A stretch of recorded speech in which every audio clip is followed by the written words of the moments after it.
Hello, and welcome to our Mage the Ascension Chronicle, Seattle at Dawn. I am the storyteller for this chronicle, Timothy Dahlia. Thank you for joining us tonight. We stream new episodes on the Dahlia World Garden Twitch channel every Monday at 4 p.m. Pacific Time. And you can watch our previous and future episodes at the Dahlia World Garden YouTube channel. Links can be found in the channel description. If you enjoy what we are doing here, like the video, follow or subscribe to the channel, and tell us who your favorite character is and why is and tell us why it's Suzanne in the comments. Sorry. She's my favorite and I get tongue-tied whenever I think about her. This game is set in the world of darkness from White Wolf, and it can get pretty dark in there. This is an adult game. There can be some adult themes and situations that may pop up. And for these uncomfortable or situations, we just make sure that everybody's aware of it, and we advise viewer discretion. Someday I'm going to get it all down. It's going to be perfect. It's going to stream right out of my mouth, and everybody's going to know exactly what I'm talking about, and I'm not going to feel like an idiot at the end of it. But not tonight. Today, we are playing with our mages that we play with every week so far, and I think we're going to start off. We're going to find out a little bit more of who's playing Inea. We're going to start with Cindy. Hey, Cindy. Pronouns are she, her, and I play Inea Blackwell, Nay. She is a Kha'vadi techno shaman who has found herself often in over her head over the last several weeks. She's begun to take steps to remedy that as quickly as she can,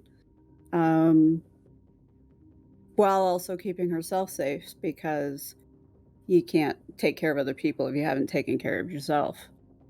That said, she just had a little bit of a vision quest, and I'm excited to see how that works out for her. In the long run, it'll be fine, right? I might have Bill doing all of my rolling from now on. Not a bad idea.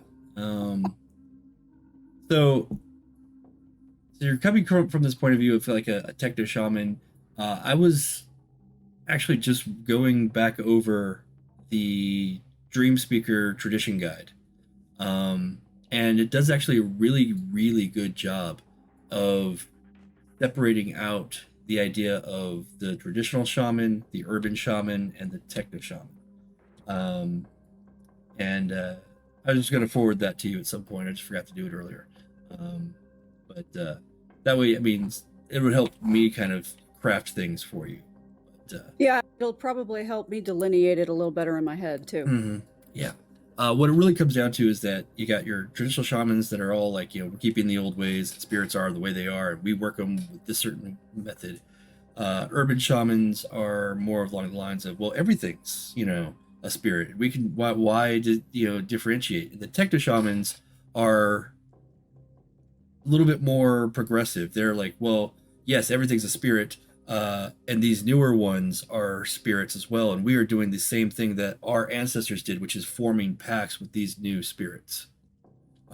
So there is that's a very base description of between the three of them, but it's a really good way of describing the three different types. And I think that's one thing I'm gonna go forward with. We got a lot of different shamans in this realm. Mm-hmm. But moving on. Hey, Alix, you have a kitty. Do we know who's the kitty? This one right here, this is Juno, and you can't see him because he's blurred right now, but that's Loki. He saw his brother getting scritches and decided to demand some of his own, is what happened. I see. So, hello, I'm Alix. My pronouns are they, them. I'm playing Jezebel Spinner. Jessie has had a hell of a time. She's had a hell of a time, and in preparation for meeting her new friends again, she's come up with, is he sitting on my desk? If you don't get your little move. My God. Anyways, so in order to prepare for meeting her friends again, she has done some soul searching, and she actually ended up meeting a new friend that she's sincerely hoping she gets to keep around. Because who wouldn't want a giant spirit horse to be their new best friend? I agree. I think Polaris is pretty awesome. Polaris is the bomb. I have weird visions of this massive, almost Clydesdale cosmic horse running from planet to planet and galaxy to galaxy. It just fills my mind with wonder. I love it. Oh, I love him so much. Yeah, there's that. Also, you got to take a cool new drug last time. I did, as a matter of fact. I quite liked it. It was a very nice trip, very nice high. Learned awesome things about myself, and had a few interesting conversations with my new friend Polaris. So, I mean, all in all, it's been a good few days. Yeah, absolutely. Charlie, or Bill, rather, playing Charlie. Hello, I'm Billie. He, him pronouns. Though I do answer to girl. I can attest to that. And Alix just lost their mind. I'm playing Charlie Newell. He's a mushroom specialist and a Verbena mage. He's a naturalist and a healer and a helper. And it looks like he's got himself into a situation where he can actually help some people. Yes. And work with some friends, some new friends. So it's pretty exciting. Yes. I've heard. I've been listening to some podcasts, and I've been mixing it up with some of the different people in different mage communities and listening. And I heard somebody recently say Ascension was the friends we made along the way, which That's great. Which I think they ripped from Vampire, because there was a vampire who apparently said that too, but about Gehenna, which is like the state of, or no, that's Skull Common. Gehenna is something else. That's hell. Anyway, yeah, so that's fantastic. I am glad that you're all here. Thank you for joining us, or joining me in this weird adventure of ours. I think we're going to start tonight with another set of tarot cards. Ooh. Because we got your beginnings. We laid out some cards for that. Now we can kind of get some possible direction for you.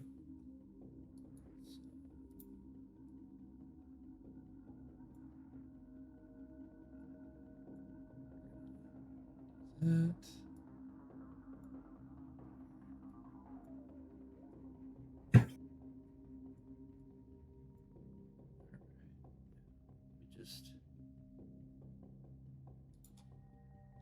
By the way, you'll notice that the dice are working again somehow.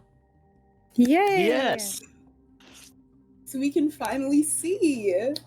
I don't know why it stopped working, and I don't know why it started working spontaneously. But Magic. A big thank you to Roll20 for getting their shit together. That is probably accurate.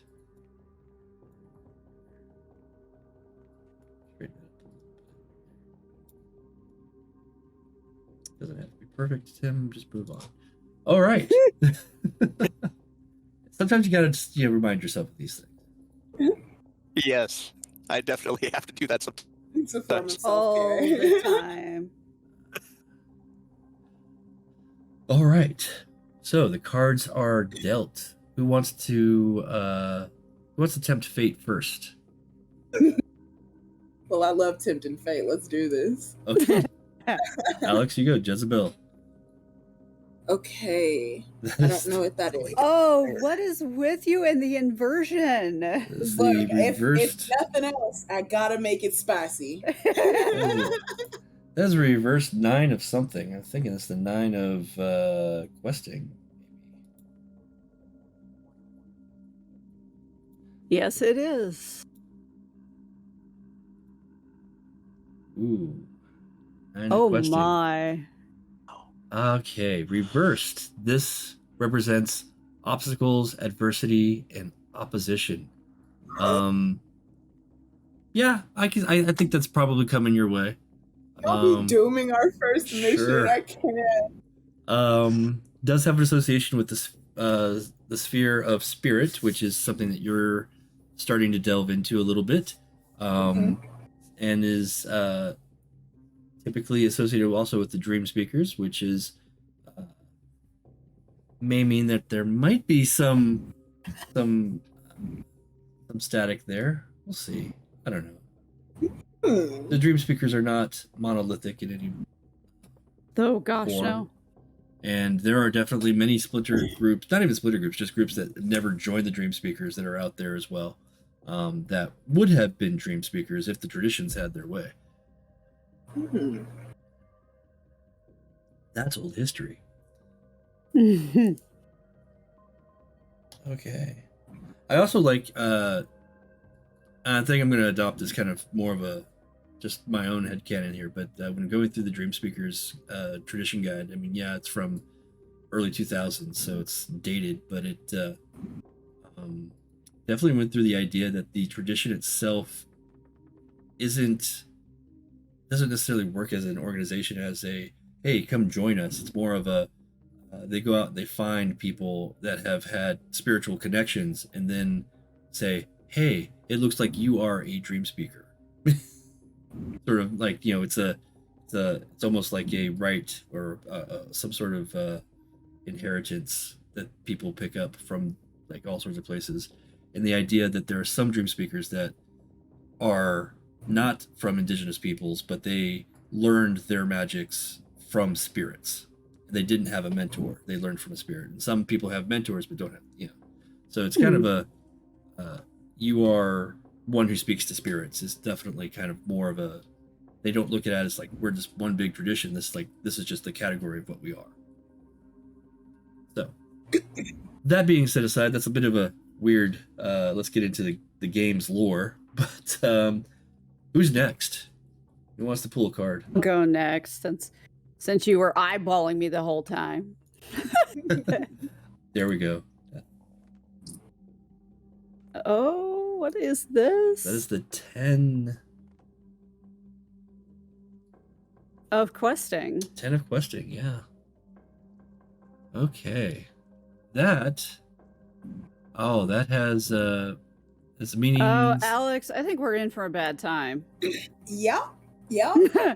First Oppression. card wasn't the best omen. Wow.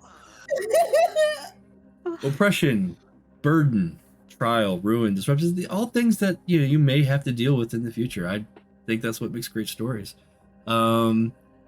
Specifically associated with the sphere of entropy and euthanatos as a tradition.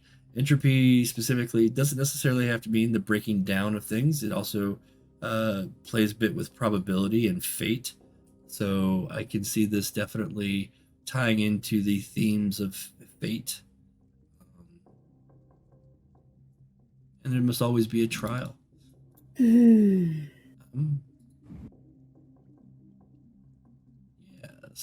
Okay, I'm liking that. That can definitely inform me a little bit as a storyteller. What else we got? Charlie. All right, let's see. Flip card. Another inversion. Ace Of questing.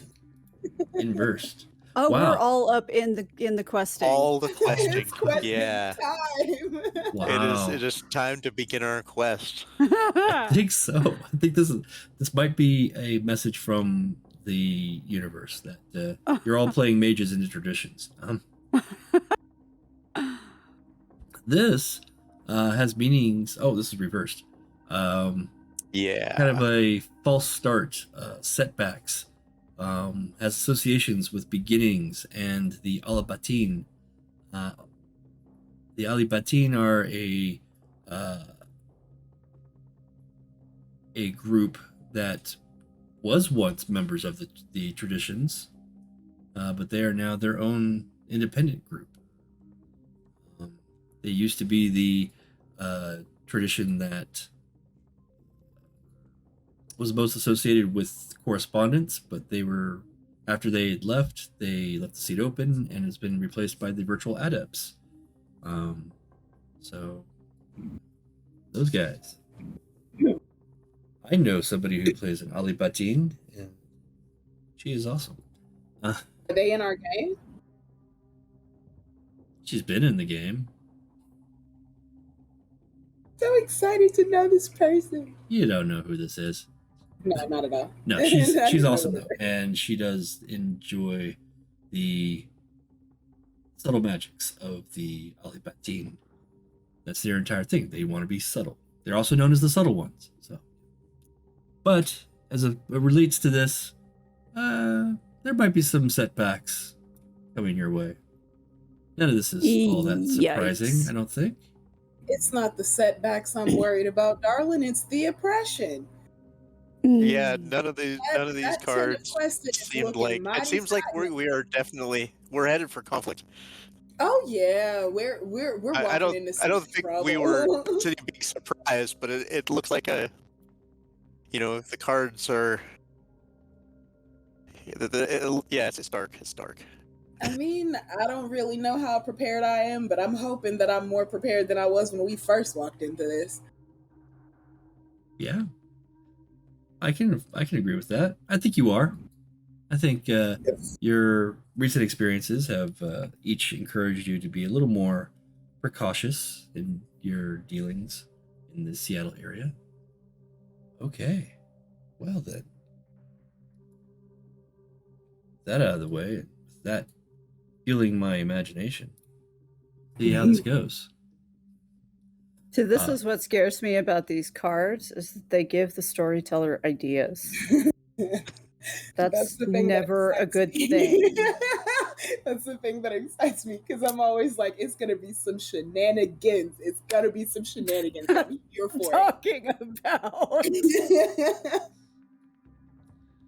Oh, it's not an adventure without adversity, right? it. That's Absolutely. the idea. Let's get started. The three of you have each received missives from the.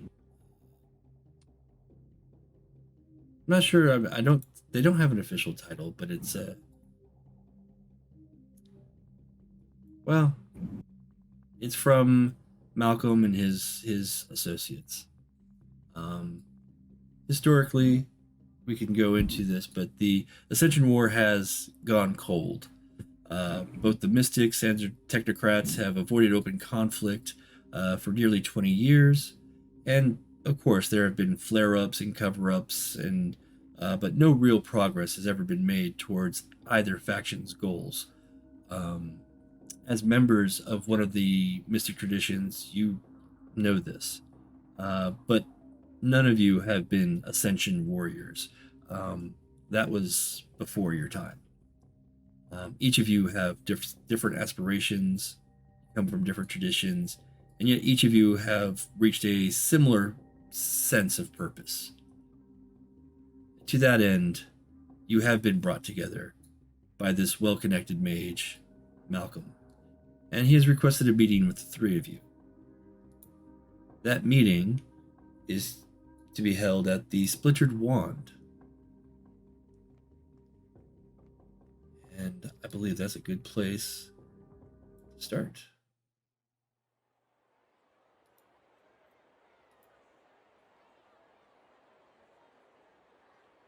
The skeleton at the bar. Mm-hmm. The skeleton is passed out at the bar. I love it.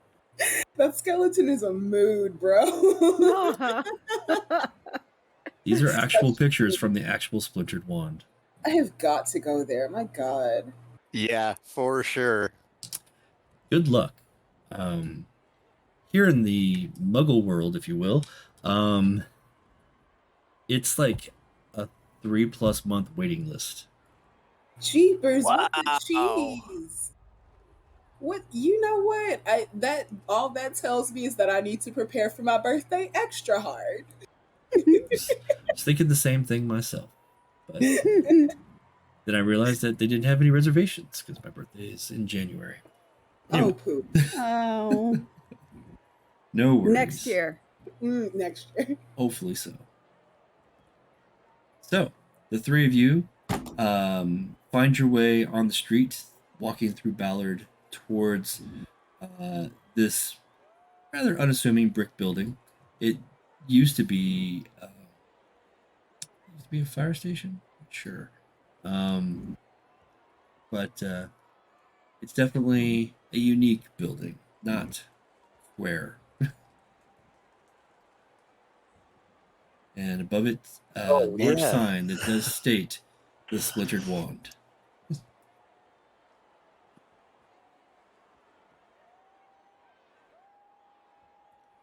What would you guys like to do? We're all here together, You are. and this is a bar. Bar, restaurant. I'm getting food. I'm hungry. I'm thirsty. There's a meeting going on, and I refuse to go to a meeting without food because that's like sacrilegious. So I'd love to go and see what they have on offer. I'd love to grab maybe a nice cocktail, a nice burger, and find a table for us to sit at so that way we can be prepped for this new meeting. Certainly gonna accompany Jezzy inside and look around for indications of where we're supposed to be. Okay. Not terribly difficult. You guys enter in. One of the hostesses get your seat. They definitely have a flair for the dramatic here. There's all sorts of comical knickknacks on the wall. Lots of things alluding to magic hidden in plain sight. Very Harry Potter-esque in this regard. They are leaning heavy into that motif. There's a dragon's head kind of mounted above the bar, and with the almost the joke that the head is still attached to the rest of the body and the other parts of the behind the wall. And there are stairs. Go ahead. That's grim. That poor dragon. There are stairs going upstairs, and there is a kind of a back area that kind of has some outdoor seating as well. You take your seats. The waiter comes up and he's like, "Hi, my name's Joey, but they also call me sorry, it's a new job. Joseph the Fumbler." Joseph the Fumbler. Well, that's apropos. Right. It's very fitting. Is it? I'm not sure why they call me that. I'm not gonna be calling you that, sweetness. Can you find me a burger by chance? Oh, absolutely. We got some good burgers. We hired the chef that just fantastic. I'd love a burger. And maybe a nice, long, strong Long Island iced tea. Long Island iced tea, burger. Anything else for the two of you? Vodka martini, extra Okay. dry, extra dirty, 3 olives. Oh, starting early today. Got it. And you, sir? Nachos. Nachos sound awesome, and a lager. You got a good lager? Yeah, we could get you a lager there. Would any of you like to try any of our specialty absinthe? Specialty absinthe? Thank Oh, you. darling, ring me right up. Okay. I think I'm gonna pass on that today. I I will not be. Okay, so I'll bring something special for you, dear, and we'll bring you the what is your vodka martini? Yeah, and you got the lager. Got it. As you can tell, in real life, I've never been a waiter. We just assumed that Joey is actually fumbling over his. Yeah, No, we're going to assume that that's Joey where doesn't I know went what the with fuck that. he's doing either. Poor Joey. He deserves the best. Give him all the tips. All the tips. As long as he doesn't fumble the plates, I'm good. You know? Yeah. Okay. So he takes your orders, he steps away and gets your orders set up.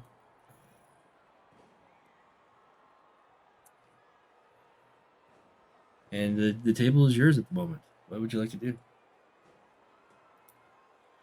So, I am going to look over the menu, Mm-hmm. just sort of idly. Nate doesn't come to these things unprepared anymore, so she stuffed herself before she left the house. But something salty to go with her drink. Mm-hmm.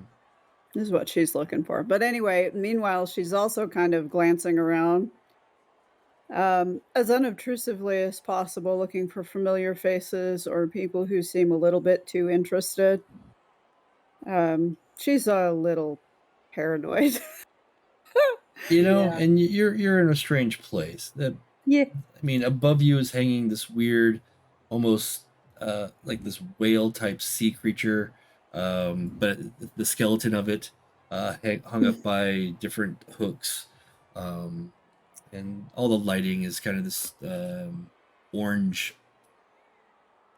colored globes. And you got weird paintings on the wall that seem to move every once in a while. Girl? And you're just not Yeah, quite I'm sure. definitely looking around, taking in every little bit of the ambiance. Yeah, very much same. I'm not looking necessarily at the things. I'm looking at the people. And unfortunately, I'm not as cool or subtle as Nay. I'm nosy. I want to see what everybody's eating, what they're drinking. I want to see, I kind of want to see who all is here to see if maybe I can figure out something for course 2.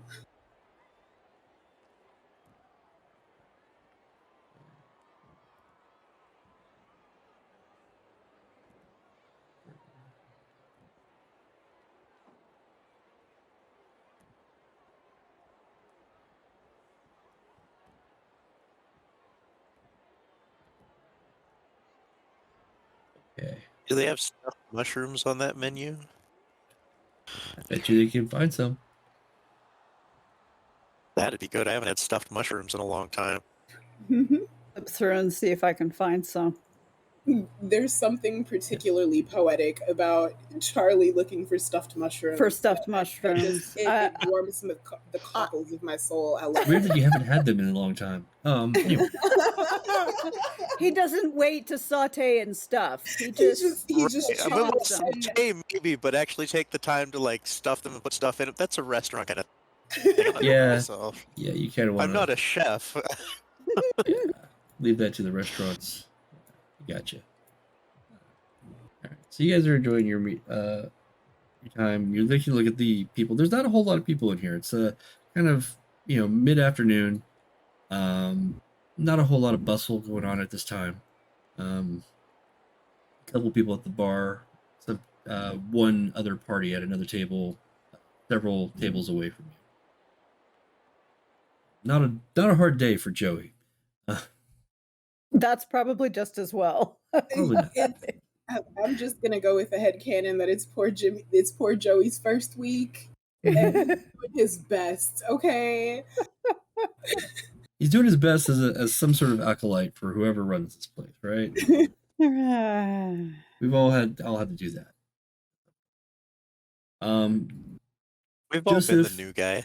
Yeah, Yeah. exactly. We've all been the new guy. Joseph comes back with your drinks. You got a lager, Long Island iced tea. It's a mouthful.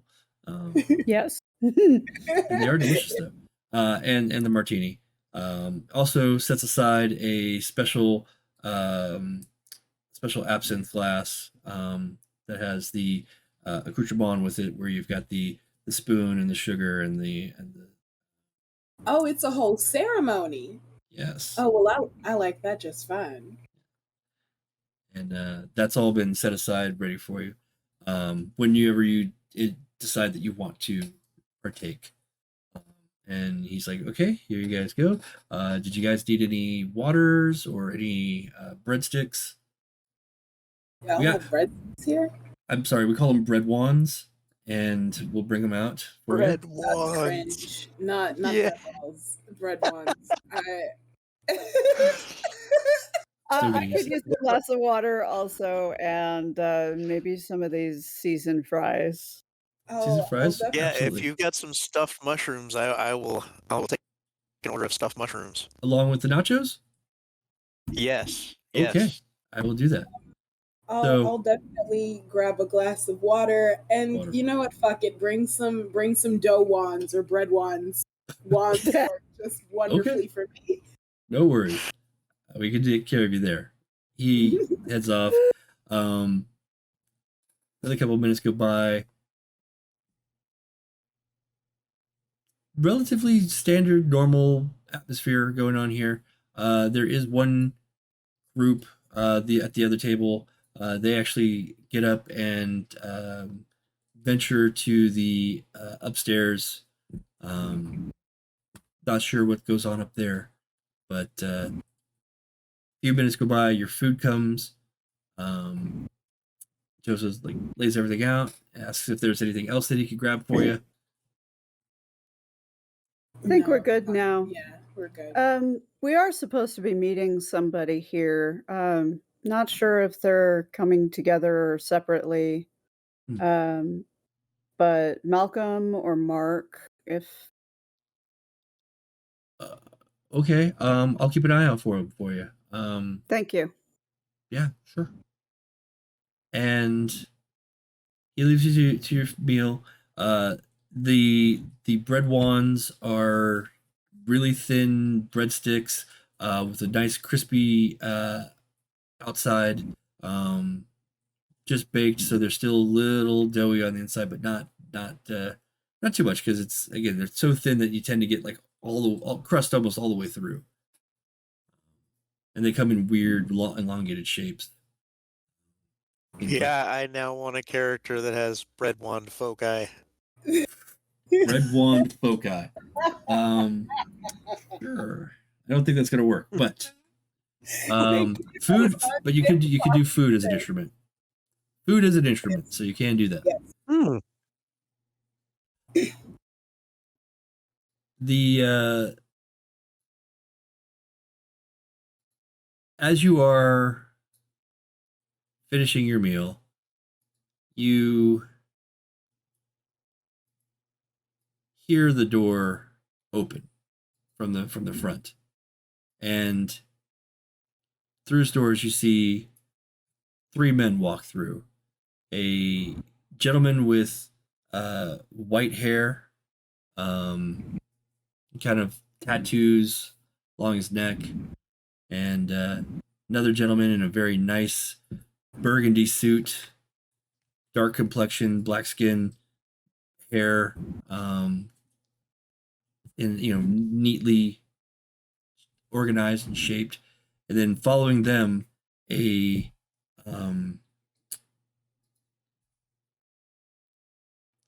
red-haired, red-beard, thin man, hobbling in on a cane, and they walk in together. Pull them up. When they walk in, it is unusual, but the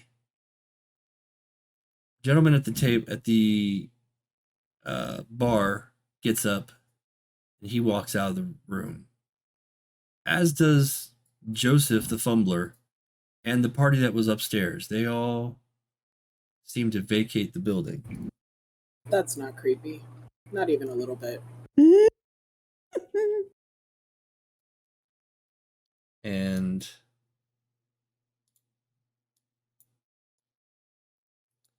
once everybody leaves the room, I was gonna say, if the skeleton at the end of the bar gets up and walks out too, I'm leaving. the skeleton at the end of the bar stays where it's at.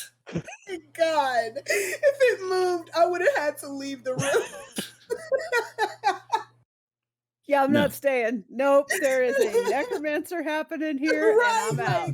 That's I'm above my out. pay grade, boo. That is outside of my tax bracket, okay? Okay, so is that Frosty? Do I recognize that as Yes. Frosty? Mhm. Okay, so and Malcolm. And Mark. Mark, Malcolm, and Frosty. Okay, so they are people that we recognize. Yes, So all three of them you've met. How big is our table? Is it prudent for us to just like wave them over and tell them to like pull up chairs? They walk over on their own. Okay, good. Because I'm knee deep in this burger right now. Mark walks up first.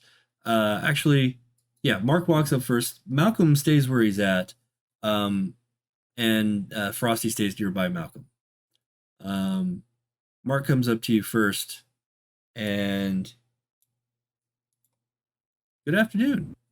Welcome to the Splintered Wand.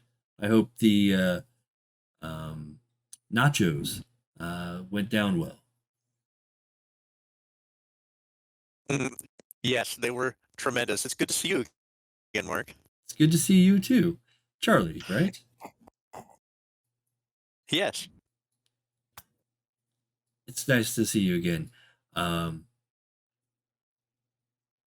are you drinking there? It's a lager. It's all right.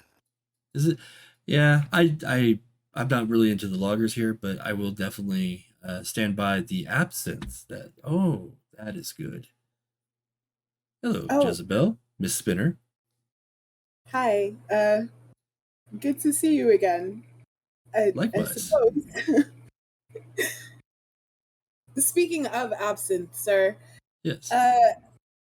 Can you show me how to do this? Maybe later. But thank you. Absolutely. We will, if you don't mind, we can go to the bar at some point later after this meeting. I don't want to keep Malcolm waiting too long. It's difficult to get him away, and we have to be very careful when we get him in places like this. Well, I'm in no rush. I got nothing but time and plenty of French fries. Let's do this.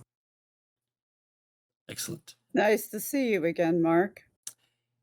He gives a bit of a bow. Miss Blackwell. Pleasure to meet you again. It sounds like we should get going on this. There are temporal concerns for sure. Let us head upstairs. And he looks over at Malcolm and Frosty, and Frosty nods, and he goes towards the front door and stands, and Malcolm starts walking up the stairs slowly. He does not move as quickly as anyone else, as he's got a very noticeable limp, walking on a fairly ornate headed cane, kind of a dark wood, solid looking cane. And they take their way up there. I'm just going to use the sign for upstairs. There are more pictures. I didn't have enough time to put them all into this table. There doesn't matter. Great as it is, so. And like I said, Frosty's going to have him watch the door. And Mark says, well, go ahead and follow the man, I suppose. And he turns around and heads up, follows Malcolm up the stairs. I grab my drink and I'm following. Likewise. Excellent. So as you get up there, you notice that the room's lighting has become a bit more oppressive and spooky. The ambiance is that of intrigue, and it's all a stage show. It's all designed for sleepers to come in and, you know, infuse their newly purchased wands with power. And there's a lighting system in this whole place to really kind of make people feel like they're empowered once they receive their wands. It is probably a very interesting show, but not one that you're here for at this time. Malcolm gestures for you to come in, and as you do, he looks up at the stage lighting, and he kind of gives a bit of a small wave, and the lights become brighter. It's no longer dark, and you can see a lot of the things in this room that looked important and real under the stage lighting.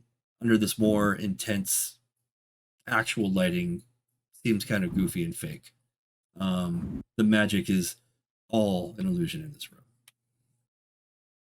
And he has some chairs set out. He takes a seat himself, and he's like, "Hello, I am very happy that you have decided to meet with me today. Take a seat, please." I find myself a seat. Yeah, I'm sitting next to Nay. Yep. It is. I find it.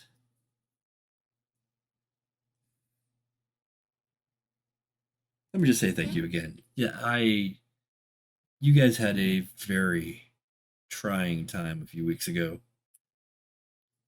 and surpassed my expectations.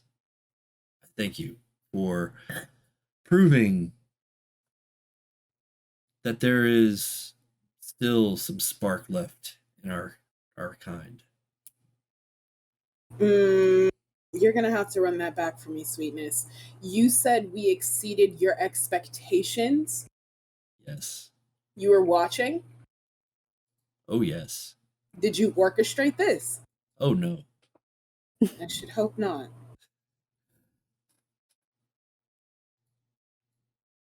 I will start by doing some explanation. Please. I believe you deserve that. Yeah.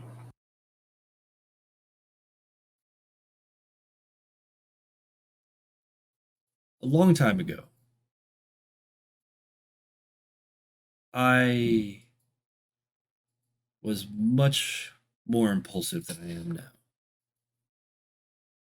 Mistakes were made. I have learned from those mistakes. Unfortunately, I don't necessarily believe that every person that I've dealt with, every awakened mage that I've worked with, say the same. There was a time when the 9 mystic traditions became stagnant. We were around for hundreds of years, and yet nothing seemed to get done. Then there was a multitude of activity, and we thought we were doing the right thing. We thought that we were moving the wheel of Ascension in the right direction, not just for ourselves, but for all of humanity. And we were fighting the good fight against the technocracy. It's always easy when you make the other your enemy. Seems something that the traditions have been pretty good about.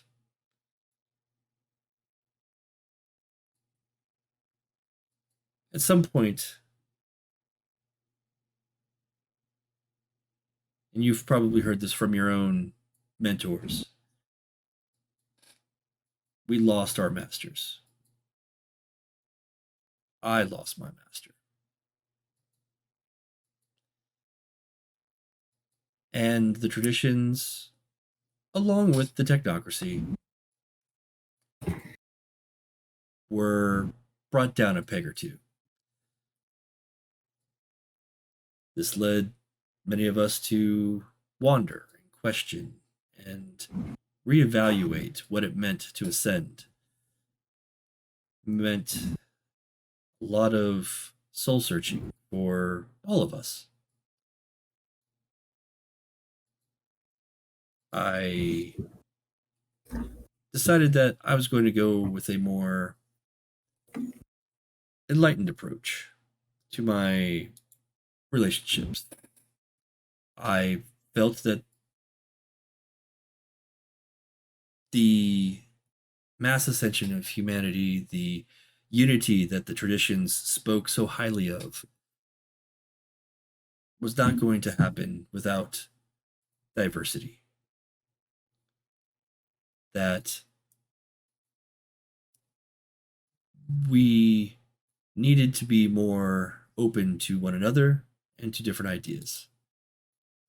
I've spent the past 2 decades, it seems, collecting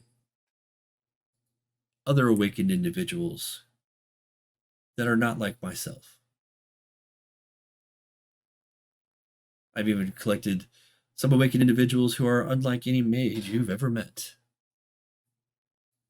And we've found our way through some pretty rough times here.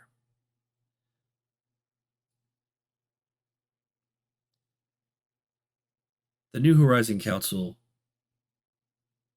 as you've seen, is looking to change how the traditions work. The current New Horizon Council has always been meant as a temporary leadership. I was there when they were put together.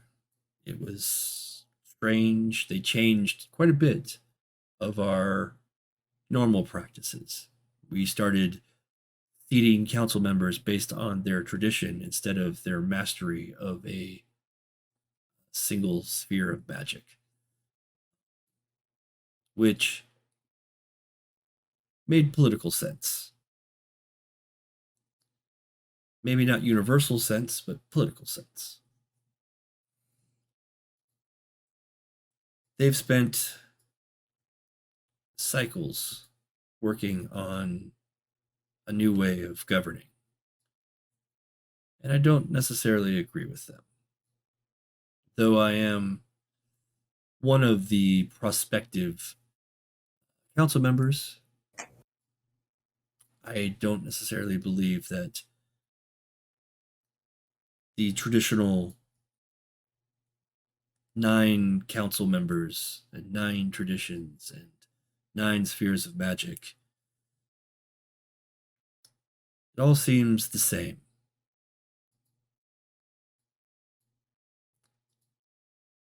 I seek to shake things up a bit.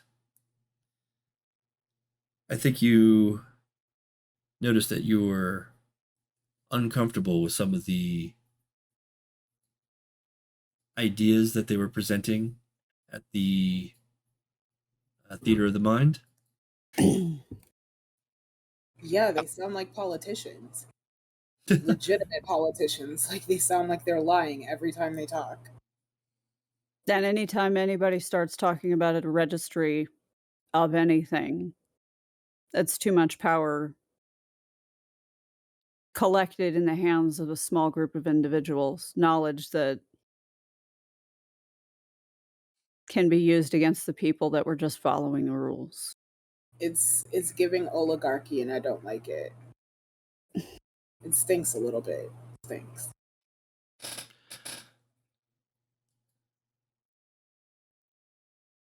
So, to that end, I agree with you. I think that we need to be more open. I don't think the technocracy, at least not the rank and file members of the technocracy, are necessarily our enemies. That was how we used to do things.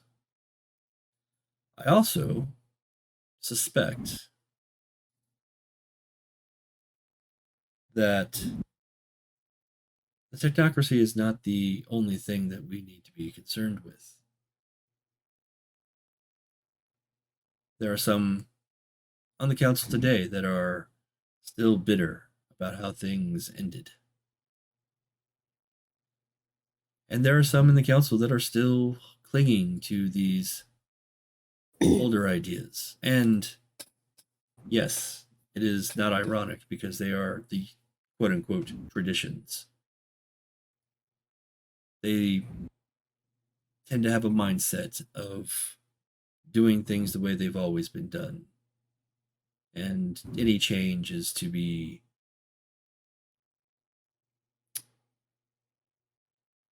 cautious about at best, rejected more often than not. There are other crafts that are not invited to this table. I strongly disagree. They are trying to keep this all within the 9 traditions, and they are trying to, once again, bring other crafts into the traditions while neglecting their point of view. Imperialism. Right. And tradition or no tradition, we're all mages, and we, if we're going to be working together, then we should all be working together. Ding, ding, ding. Also, don't all have to fit in the same box. Right. Right. So, make it plain. What are you proposing? Are we inviting all of them to the table? Can we? I have some long-term goals with these crafts. They have, some of them, to my knowledge, have called themselves the disparate crafts. I don't necessarily want that to be the case going forward. I want them to have a home. I want them to reconcile their differences with their traditions. No one's going to 100% reconcile with the technocracy. The technocracy itself has a authoritarian control that the upper levels, there's probably no hope for seeing eye to eye. But I've met a few from the technocracy who have crossed over or just don't necessarily see it the same as we do. Or as their leaders do, I should say. Certainly not something we hear from traditions. Oh. At least not from my masters. And not from mine either. They paint the technocratic union as a union. Reality is oftentimes more fractured than we give it credit for.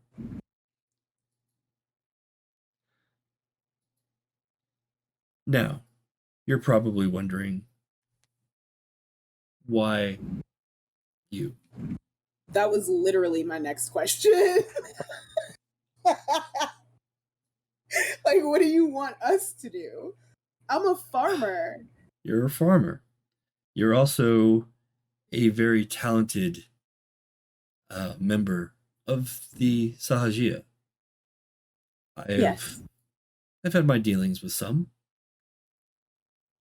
One of my best friends is a member. And you've got a good friend. I would say so. Saved me from a lifetime of banality. It's wonderful how we do that.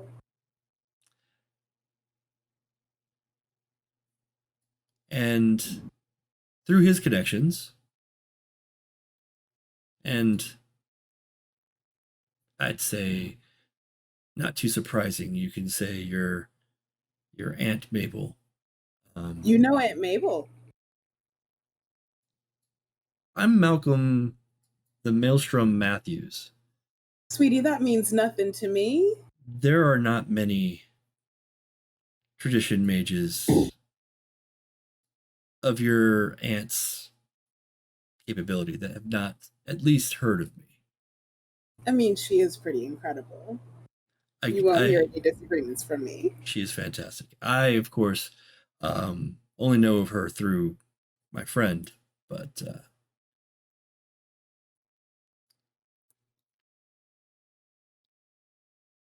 the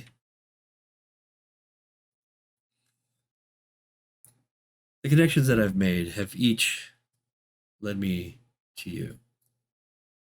With the exception of Inea. I found you through your website. That is what it's there for. Yeah. How appropriate. You were a delight to find online. I have followed your blog postings for some time now, and I find that you and I share a common goal, which is to protect and foster others like ourselves. To keep the younger generation from making mistakes. He looks down at his arm, and with the new lighting, you can see that his arm is not. It is like it's atrophied. It is mostly skin and bone, and it is got no muscle to it at all. And he looks back up from his arm and he's like, well, some mistakes are acceptable. But only so long as we learn from them. Well, I mean, it might take some time, sure. But I learned, we can learn mistakes from our mistakes. And Charlie, you are very subtle. You almost work. You're not. You have a connection to academia and through study that many would look at as technocratic connection. But I know some of the witches that you work with.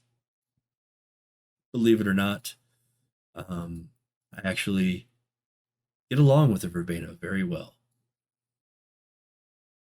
And despite all appearances,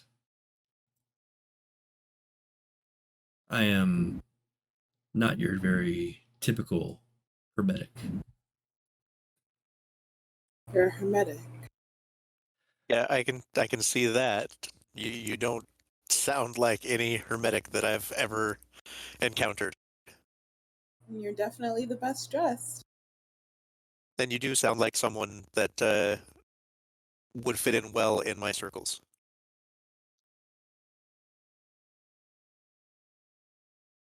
I will let you in on a secret. It's not a must keep a secret or I will curse you. I'll leave that stuff to Frosty. Girl. However, I will clue you in. There was a time when I was a devout hermetic, Order of Hermes. Obviously, I am still a member of the Order of Hermes because some oaths cannot be broken.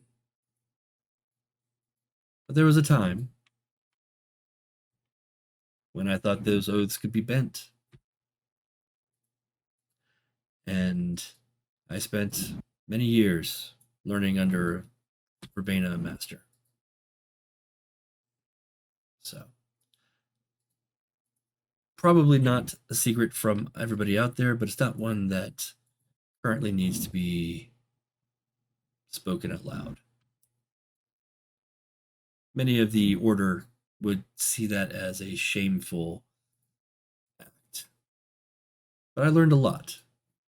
I learned a lot that there is no unity without diversity.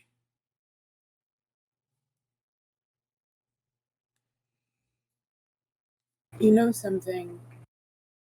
I think that in your journey, being a devout hermetic who tried or did study under a Verbena master, I think that there's something to that. Like, wouldn't it make sense if you can learn something from the Verbena as a hermetic? I'm in Sahajiya. Very easily, I could learn something from the hermetics or the Verbena or whomever else. I don't understand why the traditions need to be as striated as they are. Vision Very like that. strange. It is vision like that, which is unique amongst us. Many of us awakened find our paths and often don't stray too far from them. It's understandable. It's overwhelming when you learn that you can change the world. It's overwhelming to learn everything that you've ever learned and then realize that it's just a fraction of what the universe provides and that you could possibly be wrong. That's scary. And I think that's why we oftentimes put ourselves into our own cages. It's only scary if you're scared. Otherwise, it's just really cool.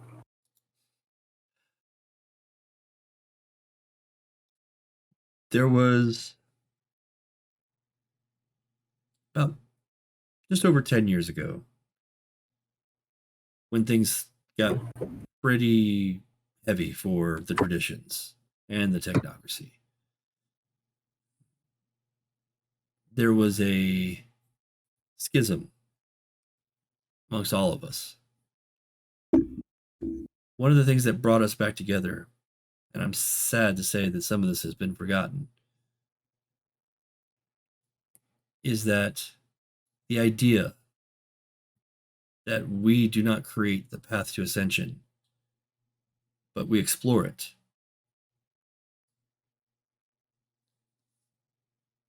That idea died when the traditions decided that they were going to try and rebuild similar to the way they were. I've been trying to do my part within the traditions to steer them away from such structured dogma. Chaotic. However, we will prevail. What I propose with the three of you and others that have become important to my visions is that, and this is going to seem paradoxical, but that you allow a semblance of guidance from my desk to you. You are still free to follow your research or follow your investigations. In fact, I encourage that. But from time to time, there may be something that I catch wind of, and perhaps you will be the right team for the right mission at the right time. So does that mean you have one for us now?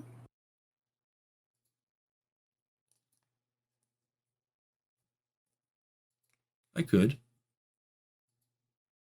To to refuse or cancel our involvement at any time. I mean, In the restrictions of what we accepted when we started. of course. I am not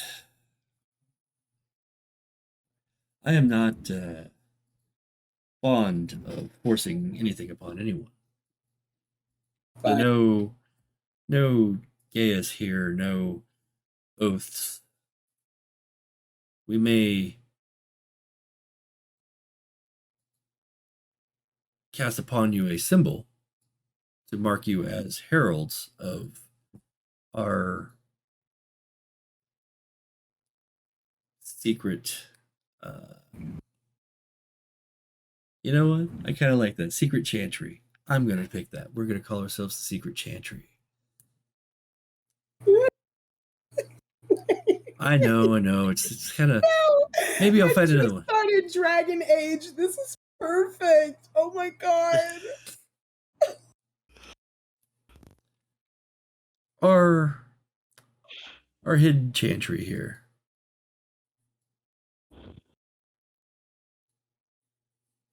Will not be bound by any forceful oaths. I'll make sure of that. But what we will do is we will seek out, find perhaps other like-minded mages, perhaps even infiltrate the very halls of the technocracy and maybe bring them some much-needed guidance and truth. At the moment, though, one of my major concerns, and one of the things that's got me really just pissed off, is what's been happening to this city, to this world lately. And the fact that the technocracy is not necessarily behind it, but they are encouraging it. The divisiveness of just common people.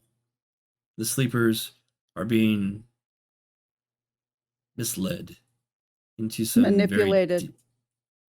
They are. And there's many causes out there, but in this city right now, I am ashamed to say that the traditions have done very little to stop the abuses that are being taken. So I'll leave you with that. I think from what I've read from your blog, Inea, and from my dealings with the bridge trolls, they don't like me. I remind them of somebody they don't like. Yeah. I'll be honest, you're starting at a disadvantage with a lot of folks like them and me.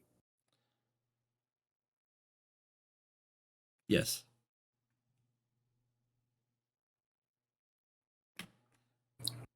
I'm willing to see where you go with this, though. I'm sorry. I need to know.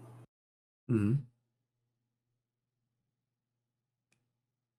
If your overarching mission comes to fruition, right? Let's just say all things go according to plan and you get what you're trying to get. Yes. Where does that leave me, Nay, and Charlie? Where does that leave my Aunt Mabel? Where does that leave Sunny? Where does that leave the people I care about? Like, what is the incentive for me to care about your mission? Like, I mean, you can say that it's the right thing to do left, right, and center, but that's not going to make me give a damn if it doesn't make sense and if there are machinations behind the scenes that I'm not aware of. So, like, full disclosure, what is your end goal here? Is it truly just a uniting of the traditions, or Is this a power play? Because we've had enough of that.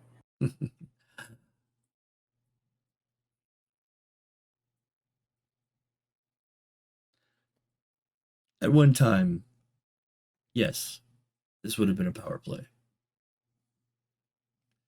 You do not strike too far from the tree with that. However, there is a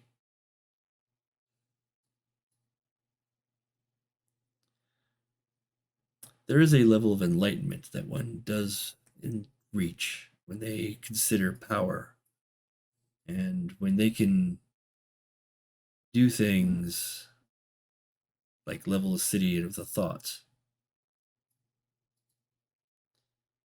Start reconsidering what that could actually mean for the people around you and what it means for your own soul.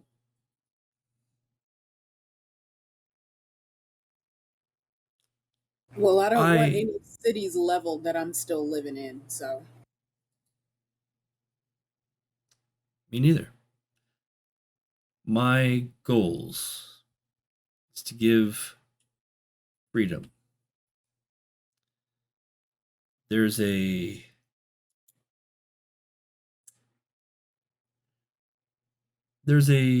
manifesto. I know that's a dangerous word.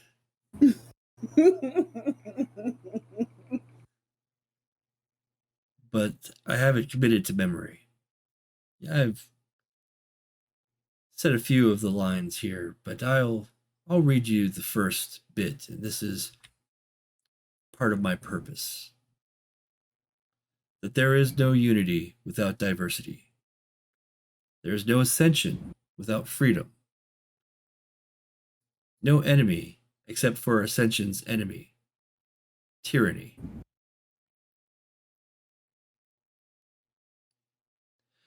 The old unity is gone. No path to ascension will be barred to serve it, for we do not create the path to ascension, we explore it. Enigma takes you where dogma cannot. My purpose is to make ascension possible for all who choose to pursue the path of thorns, by any means they see fit, as long as they do no harm to others, their path, or their destiny.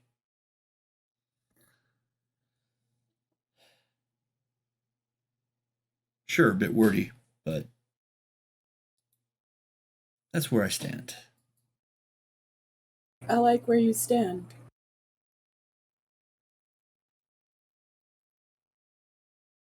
Look, I'm gonna keep it a stack. I don't know you. And frankly, I'm more inclined to trust Charlie and Nay than I am to trust you or any of your friends. But you talk pretty. And I like the mission you seem to be working towards. Just know that I can smell bullshit 20 miles off. So if I do, I'll have more questions. As it stands, I like what you got to say. I expect nothing less.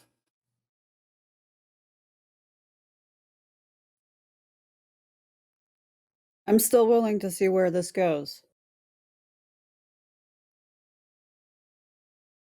Absolutely. It seems like, at least from what you're saying, again, we don't know you that well. We've only met you the one time, but from what you're saying, your goals align with at least my goals. Same.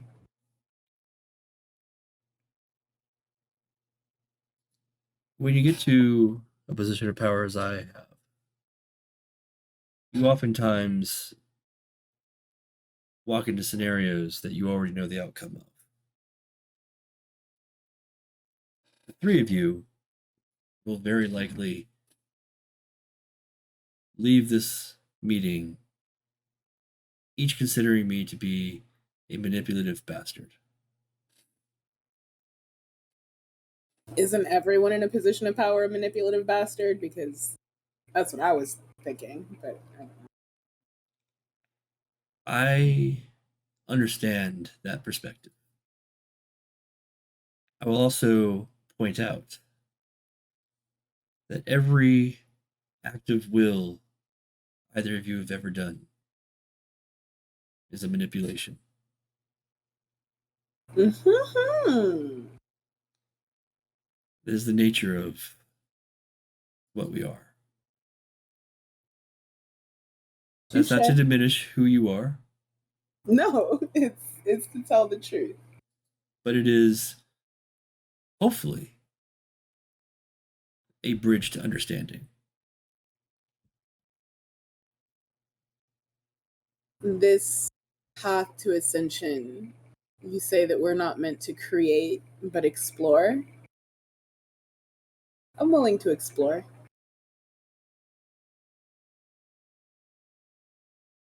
Good. He looks past you for a moment, and from down the stairs, Frosty comes up, takes a look at each of you, and he's like, "All right, so, to make sure that you are recognizable by others in this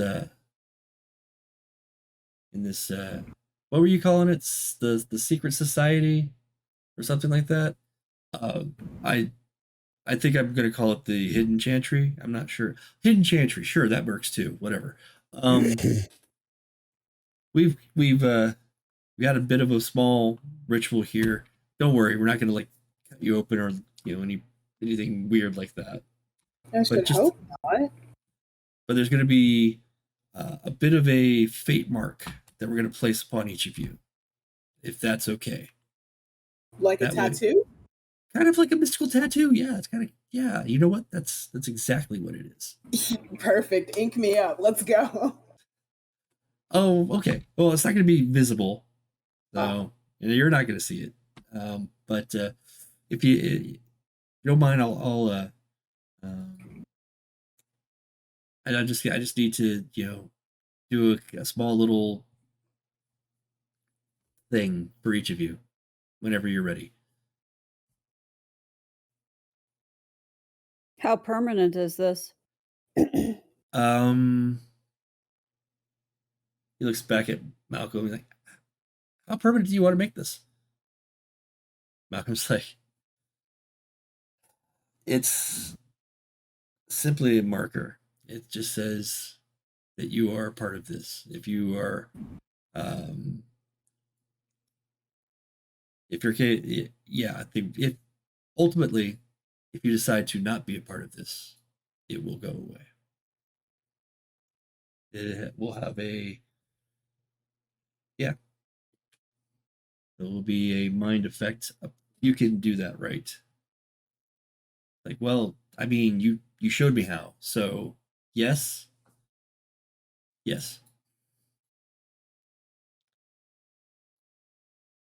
All right, so you're gonna want it somewhere. I mean, it's visible whether you're clothed or not, so it doesn't really matter wherever you put it. Inea gets up and rolls up her left sleeve. Put it on my forearm. Forearm, excellent. Top, bottom, or inside, outside? Outside. Outside, gotcha. And he puts his two hands on your forearm, and he closes his eyes, and he begins to chant something in another language. You're not quite sure. It sounds Hindi, if you know what it sounds like, and he's mumbling as he presses harder and harder, and you can feel the pressure of heat and gravity as the entropy works its way into your flesh, and it weaves into your living pattern. And he lets his hands go, and then for a moment, you see kind of this shining symbol that's geometric in design, and it definitely has kind of Greek and Hindi type of designs, all kind of interwoven with one another. And it shines for a brief moment and then fades, and it's no longer visible. It's like, all right, that one's done. Who's next? I follow after Nay. I was waiting on her. Oh, okay. And she might have caught on. So I lift my chin and I hit my neck. Right here, boo. Oh, okay. He shakes his hands a bit. He's like, okay, I've done this on somebody's neck. It gets a little warm, just so you're aware. I promise you are not going to choke.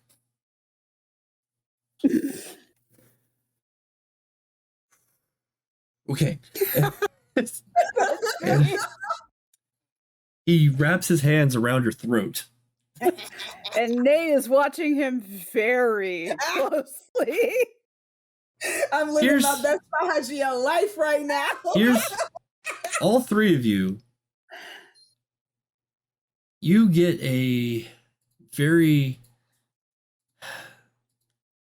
There's a distinct resonance around Frosty that each of you recognizes as kind of a after image of death. There's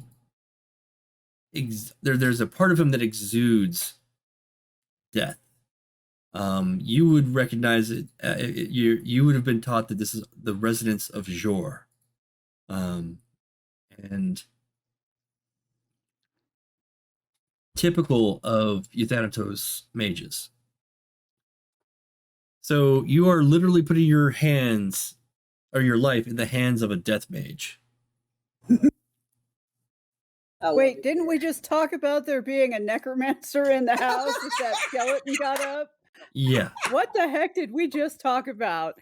Okay. Yes. I'm trying to look like that skeleton. Okay, good morning. So Frosty got his hands around your neck. He doesn't smile.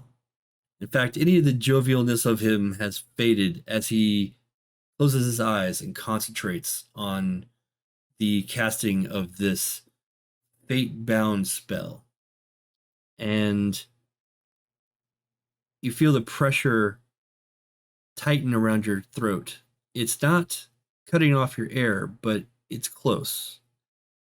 And the heat, you can feel the transference of energy from his being to yours, and it burns into your flesh, but you bear the pain and comes out of it. He releases your neck. He opens his eyes and he says,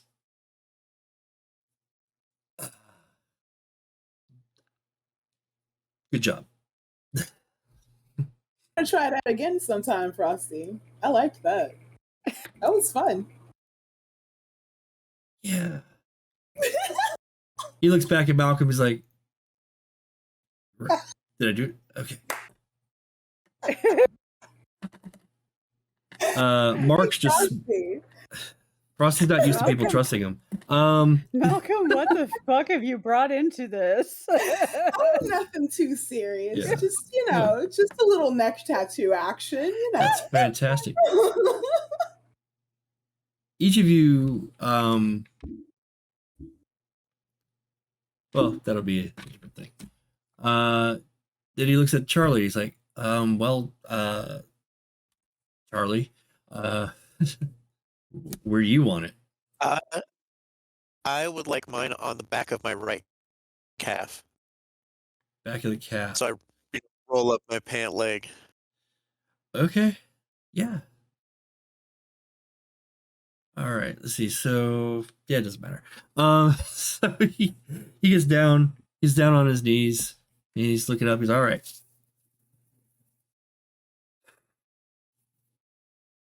And he grasps your calf, starts chanting again in Hindi. If you again, you're not even sure if that's what it is, but that's close. And you can feel the burning of the different symbols into your life pattern. And he presses as hard as he can into your thigh, or sorry, into your calf. And after a few more moments, you feel him let go. His eyes open. He looks up. He's like, "Good job." Thank you. Yeah. Some people can't even get through that without, wincing. I'm impressed.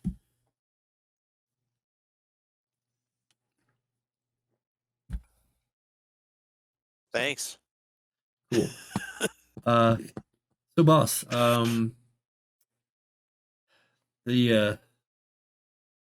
we're kind of reaching the end of the time that we were allotted. If we don't get out of here soon, they're gonna find you, and we should probably get back to, the spot.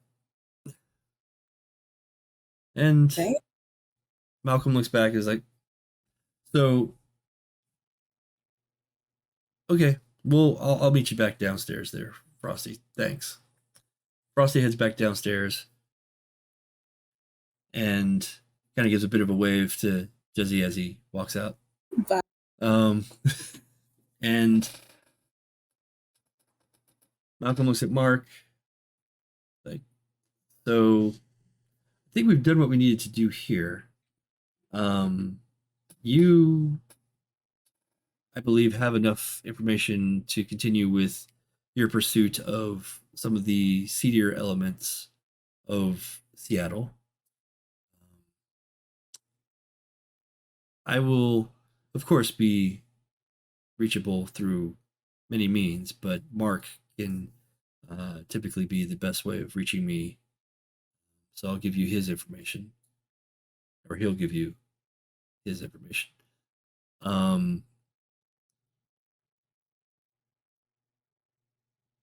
I really wish I had studied more of.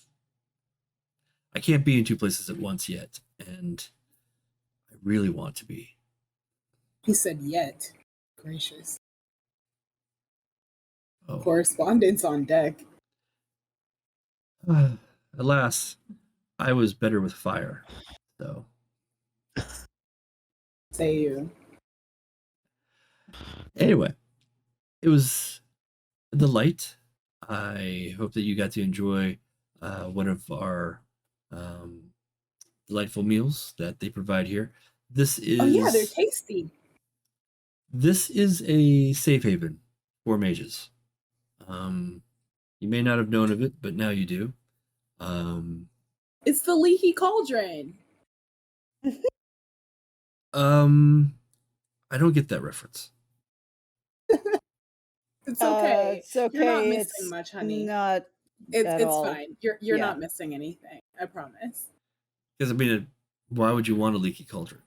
Oh, honey, why would you want a splintered wand? Why would you? Yes, exactly. Oh my God.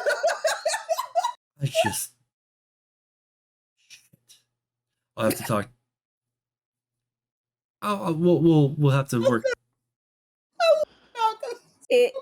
We'll have to It workshop works. that. Nope, it works fine based on what it's referencing. Okay. It's good. All right. Hey, whatever. You know what? I've been busy for the past 10 years. I'm sorry. I've missed a lot. Nothing of consequence, darling, I trust. In Okay. this particular aspect, no, not it's at all. not important. Not even a little bit. No. Anyway, the proprietors of this place have allowed us to use the place for our ends. So you have a small, albeit important, place of respite, if necessary.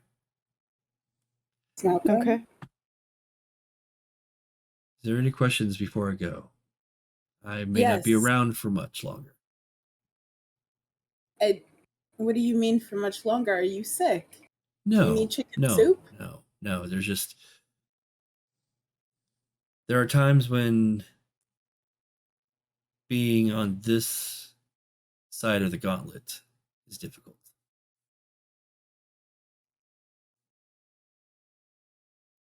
One killing over while we're trying to figure out what the hell this mission is. So you Oh, take no. care of yourself here. Oh no,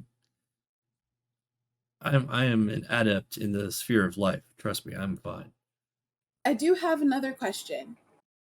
Okay. Can I touch your beard? Yes.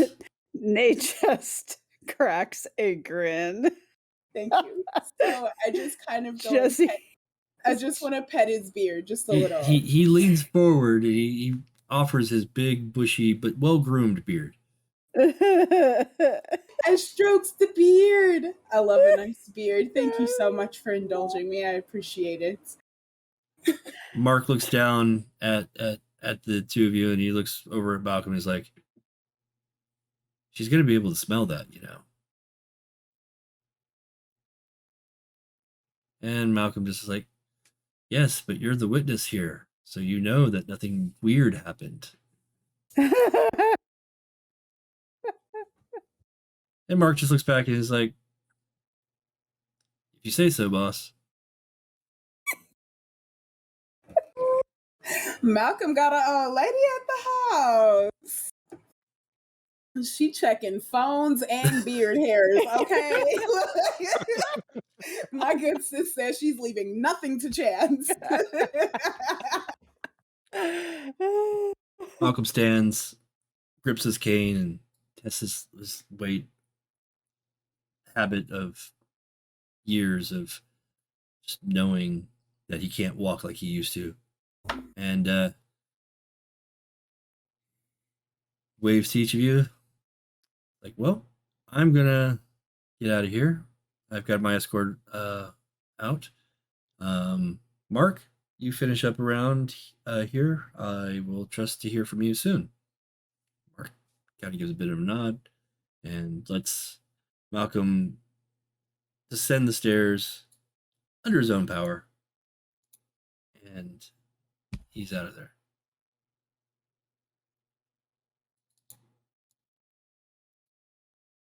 You can hear the door downstairs open as they leave, and the two mages that came in with Mark Cardassian, no relation, I should. have left, leaving you in the upstairs chamber of the Splintered Wand with Mark Cardassian. Mage lawyer. No relation. No relation. Mage lawyer, I beg. Oh my god. He looks at all three of you. He's like, well, thank you for your time. I will be acting as your liaison. I, of course, can be reached at any time by, and he waves his hand and he has 3 business cards in each finger, or between his fingers, and he hands one to each of you. He got a 206 area code, Lord. No, he's got a 425 area code. He is local. He is Seattle. But he that will of course reach my cell phone. If I'm not at my phone, I can be at my phone at any moment. So that is the best and only way to reach me. So, Mark, what say you? You want absinthe before you go? Because I still don't know how to do this yet. Aunt Mabel hasn't taught me yet. She said I wasn't old enough. What? She's very protective. It's not my fault. It's very, very unfortunate. But yes, I will partake, and we will have some fun. Maybe even see a green fairy or two. Always looking for green fairies. Let's do this. All right. But business before pleasure. Of course. Anything that the two of you require of me? Well, I've already got your phone number, so Yes. I expect you to call. Girl, For anything. God. For anything. I you love know I it. will. You better get your man, boo. You better get your man. I love it. I look forward to that. Nay just gives a little bit of a chuckle and says, "What I'm most concerned with Yes. is the interference that's riding the people that are attacking my friends in the homeless camps." Mhm. So what I've been trying to do is keep an ear out for where that's coming from and what the goal is.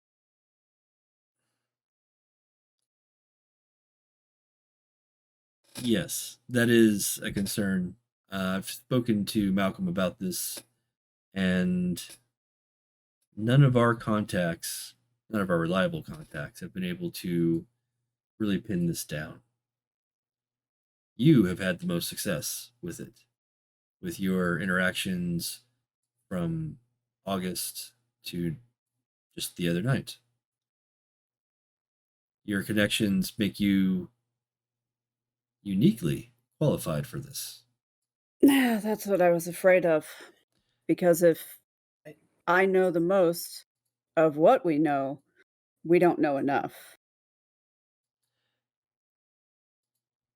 That is one of the reasons why you're here. It's also one of the reasons why Amnesia pointed all of you, well, Amnesia and Frosty together, kind of saw how you three of. Malcolm wasn't going to tell you this, but because he wanted to maintain the enigma that he was some manipulative bastard. He likes his theater. But no, I think ultimately the three of you were destined to be together. There are certain threads that get woven together as time progresses, at least from what I believe. And having someone like Frosty and someone like Amnesia keeping tabs on those various threads of fate is what led him to extend your invitations to the, I guess what's called a rally, a political rally. He didn't know what the end result would be. A little dangerous for him to be playing like that. But it's worked for him so far, and I trust him. So do Frosty and Amnesia. The rest of us. So, there you have it. That's as much information as I've got. Well, no, you've got more I'm going to ask you about, but not right now. So I'll just pass on what I know. Me too. Ah, yes. But you're going to have to wait, Charlie. I've got a date with Jezzy downstairs first. Oh, I have a date. Oh, it's a whole thing. Oh, really? Well, then by all means, my good sir, lead the way. This Charlie? I have got to see. All right. And fade to black. Well, yeah. No, you have to actually get started with the sugar cubes and the Yes. pouring first. That's after the fade to black happens after. Yes. Right. We have to chase the green fairy first. Yep, that's what you do when you fade to black. Yes. Yeah. That's the fairy chasing. Is Charlie joining us on our absinthe journey? Is Just Nay? wondering. Yeah, so Nay is not partaking, but she is going to go down there to make sure that Jezzy gets her tiny home in one piece. Okay. Because the last time Jezzy contemplated going drinking, well, It did not end well. It did not go well. End well. Okay. And this is why I trust Nay. She's the perfect DD bigger sister. Like, I love it here. Okay. Oh dear. Okay. Charlie, join us. Oh, you twisted my arm. Yeah. Yeah, man, I saw that. He was ever so insistent. Yes. And Nay is just smirking at Charlie. Yes, indeed. Okay. So, Mark heads downstairs. The three of you follow. Sets up at the bar. And you see him look at the bar, blink a couple times. And the patrons from before all start coming back into the restaurant. Joseph, the fumbler, as well, the bartender, etc. And they all come back into the building. Who knows where they went? Probably down the street. Do they know where they went? They probably don't. I love it here. They may know. They may know. Some of them. Maybe they went down to Mox's boarding house and bought themselves some new Pokemon cards. Yo, same. That's what I would do. Yeah. I'm pretty sure that's what Joseph did. Joey deserves all the tips. Like, someone give him a raise. I can't. He needs more Pokemon cards.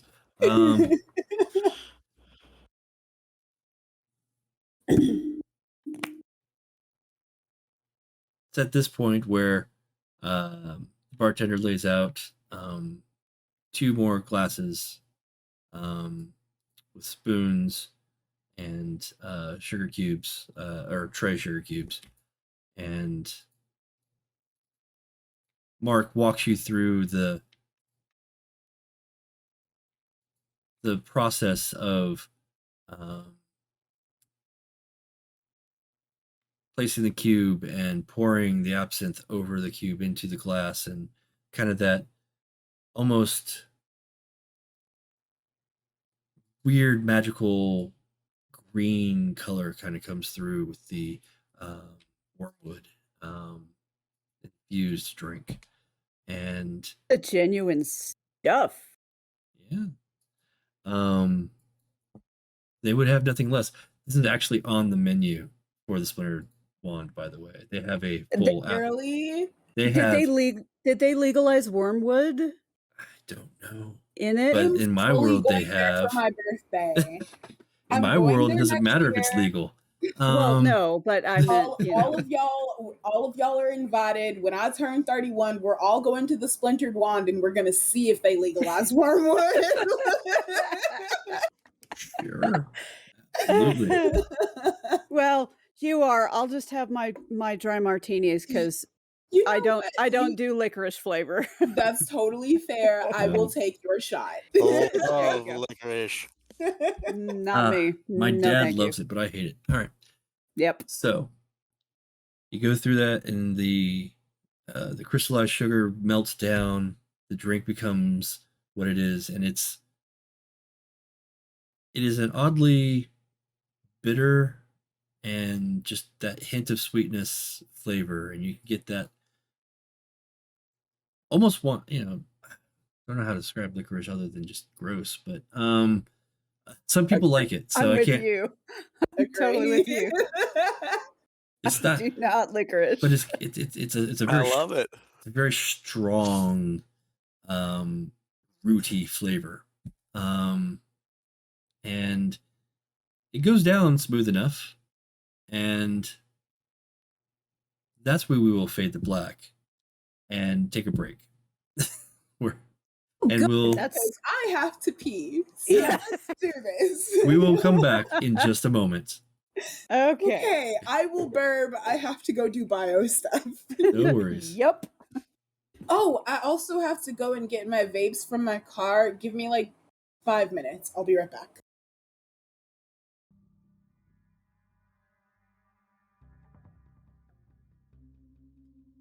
So we come back. I would say the night went well. You had some fun. Jokes were had. Got to know Mark a little better, but not too well.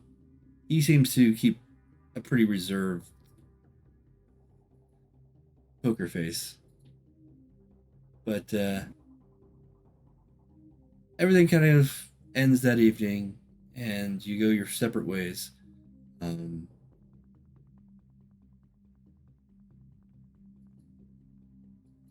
At this point, Inea, you are doing your research. You have the most contacts, the most kind of connection to this, and you've decided, with what you know, you're going to try and take some leadership point, towards this investigation here. So, you were already doing some investigations. You've researched the names of the individuals that you had fought the other night, and you've gotten some information from Morrow and others about the nature of what you're dealing with. Where would you like to go from here? So at this point, some of these people that have partaken in the attacks in the past, prior to our encounter in Woodland Park, have arrest records, things that are public record. Yeah. With relation to their arrests and such. So what I'm wondering at this point is, what are their points of concurrence? Where do their histories cross in the stream of time, in the hopes of perhaps identifying potential places of contamination, for lack of a better term? I know that the people who've picked these owl shards up are kind of hateful, fearful, ultra-conservative people to begin with. And that's because that's what the owl's shards are feeding on. That's what the big owl man feeds on. But where are they picking up the owl shards? Where are the owl shards coming into contact with them is what I'm looking for. So I'm sort of doing my best to backtrack their activities over, say, the last 6 months or thereabouts. Okay.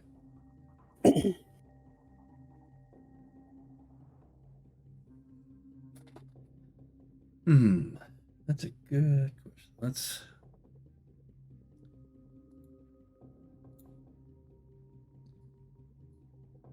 Here's where I start the storyteller's headache. Oh, no.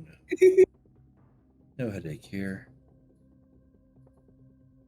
Started the storyteller's gears turning. Yeah, maybe they shouldn't have been. Yeah. 6 of one, half dozen the other. Yeah. It's all good things, boo. All good. So yeah, this is definitely going to be investigation. And this is definitely more intelligence-based investigation, because you're going through computer records, law records, just kind of Mhm. whatever you can.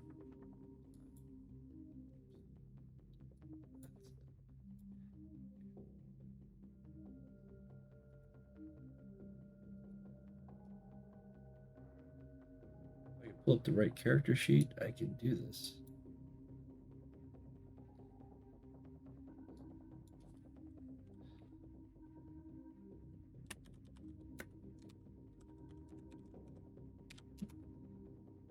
All right, so I made your dice pool there called Find Connections. Should give us some ideas here. Got it. Oh, and there's the box. It appeared behind. Multiple monitors can be helpful. Okay. No mod to the dice pool. No. And difficulty. This wouldn't be too terrible. This would be standard difficulty. It'd be 6. Okay.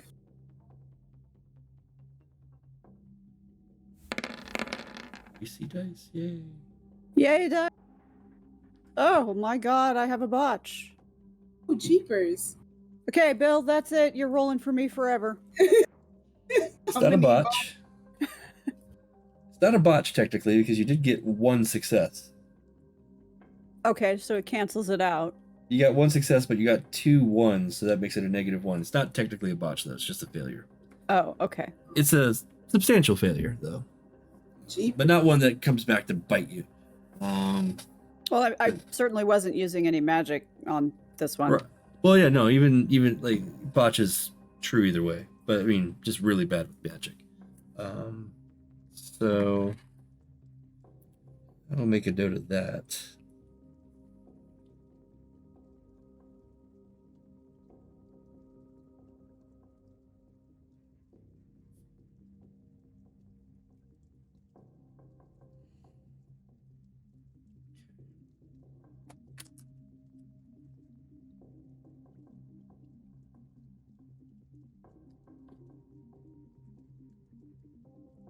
You start reaching out with your contacts, and this is a multi-week thing. This is something that you've been doing for a while now, but you've been kind of following the trail, and you find yourself frustrated with how well they seem to be covering their tracks. That there is no real thread that takes you to where they meet, how they connect, what their communication is like. It's as if they've got some sort of over somebody protecting them, over, you know, like covering up all their tracks for them. You're just not quite sure where any of this is meeting, not through your normal research. Okay. So another investigation that has kind of wound up on the back burner a little bit is my disappearing streamers. Mm-hmm. The suspicion at this point is, it's not even really a concrete suspicion. It can't be, but the concern is Malcolm indicated that there's more than one force screwing around in Seattle right now. Mm-hmm. Perhaps with a concurrent objective, perhaps not. You know, like that maybe they're working together, maybe they're just in here working, but something has invited them in. So now are my disappearing streamers because of this, or is this totally unrelated? So obviously extremely frustrated with this investigation. Now I want to look to see if there's any connections between streamers and Okay. my homeless attackers, and then also whether there are any connections specifically between the streamers outside of what one would expect from a streaming community. Okay.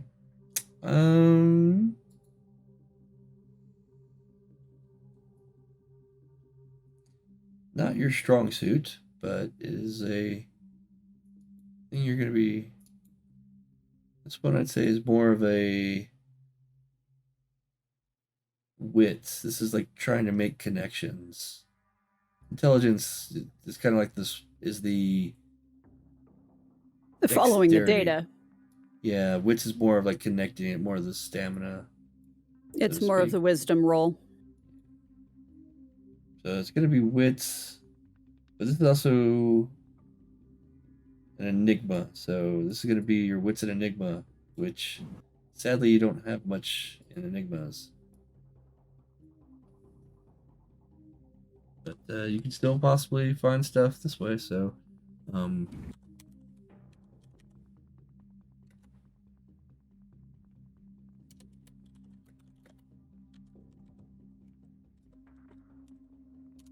we go. Bridging the gaps. A good button. Try that one. Almost afraid to. Mm-hmm.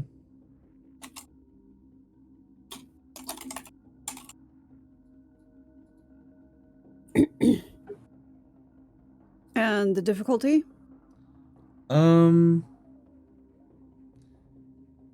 This would be a difficulty 7. So.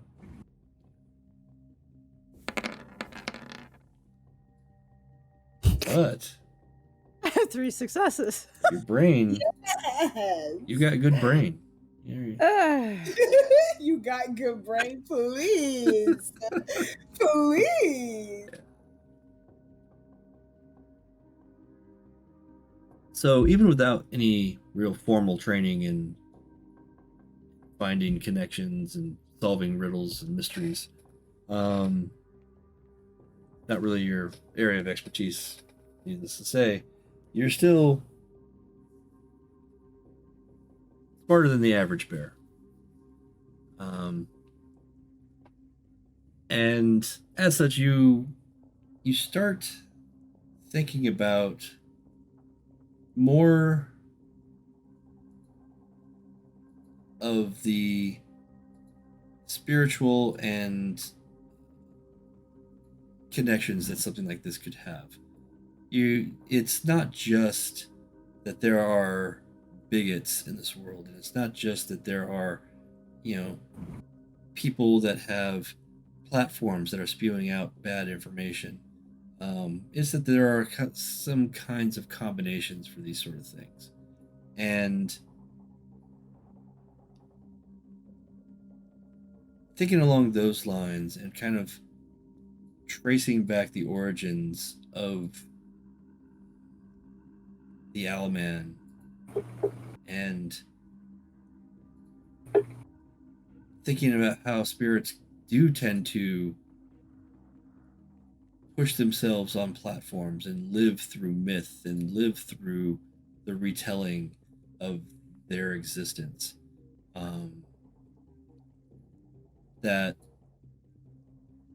there could be a connection to the storytelling, or at least the audiences of streamers. And so, following those threads, you start looking at both problems together. And you find that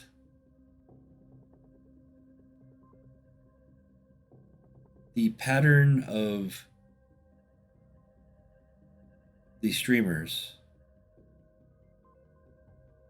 does kind of coincide with the pattern of the attacks. There is a tangible connection. There is the same sort of power that is erasing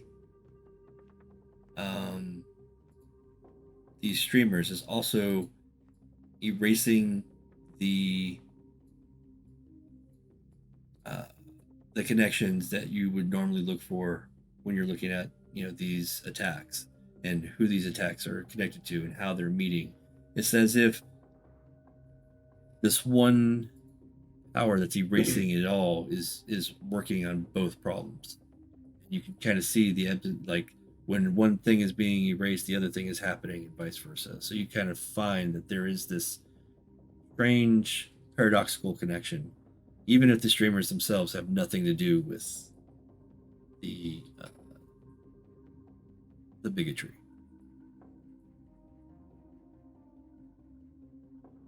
Okay, so now I have to focus in on the content that the streamers produced in the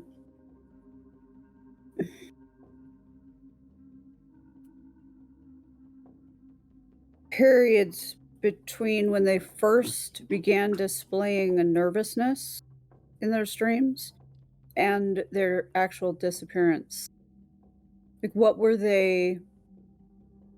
Is there any common thread in what they were talking about?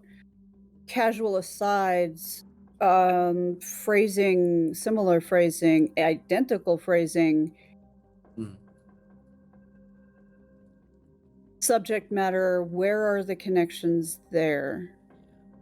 With those 3 successes, I said a decent amount of knowledge comes your way, and you start making these weird connections, like this very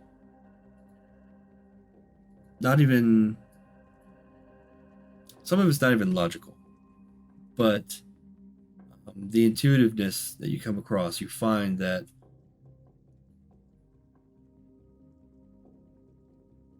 each of the streamers, the creators, they start panicking as their followership goes down. They start losing subscribers. They start panicking until they get to a certain point when they just disappear. And there's usually that video that shows that they are in a panic. It's almost like the Blair Witch. Like it's just copying some of that Blair Witch, like self-made video of paranoia. And what you find is that usually after a streamer disappears, and again, most people don't even pay attention. They may have a few fans at that point, but again, they've lost their followers. That's when you see a additional spike in the violence in the Seattle area towards the homeless.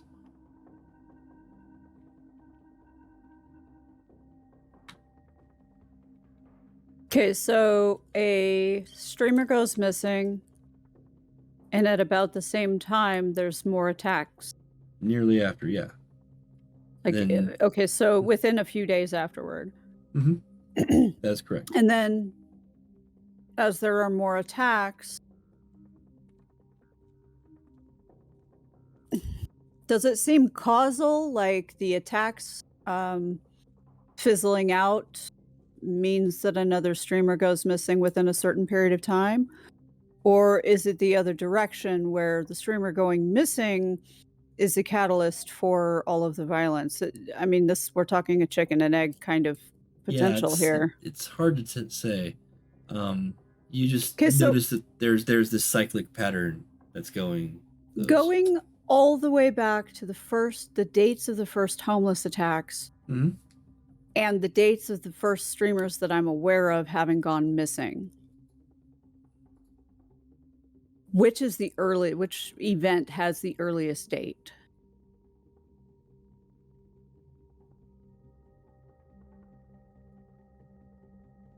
That really is subjective. Oh, that's terrifying.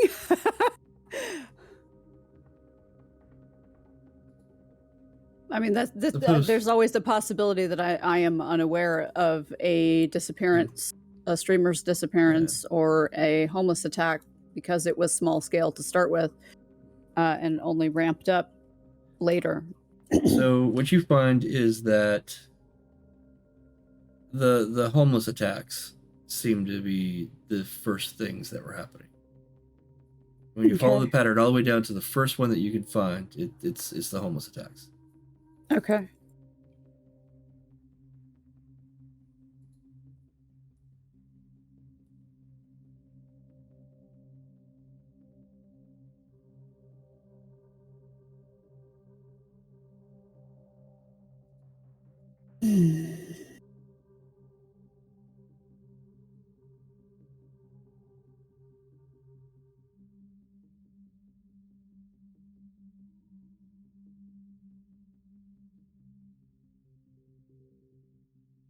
So, with that information in hand, what will you do? I need to have a meeting with Khan, I think. Okay. So, I'm going to go looking for a crow. okay. Go ahead and let's make a perception check.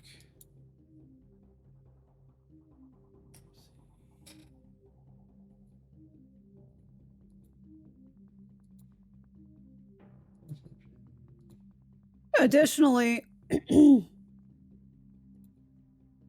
I want to make contact with the crow first, but I'm also going to want to shoot a message off to Malcolm via Mark with what I've got. Like a basic a report that covers everything that I've learned up to this point. Okay. Because I don't know what Malcolm knows. Okay.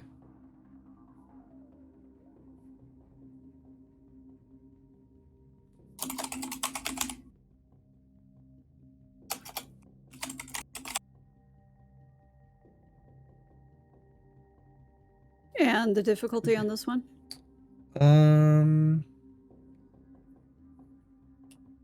This is just a 6. Yeah. Okay. It's a standard thing. You're looking around for something. 2 successes. 2 successes. Easy enough. There's definitely a crow watching. Okay, I'm gonna flag it down, like wave at it, and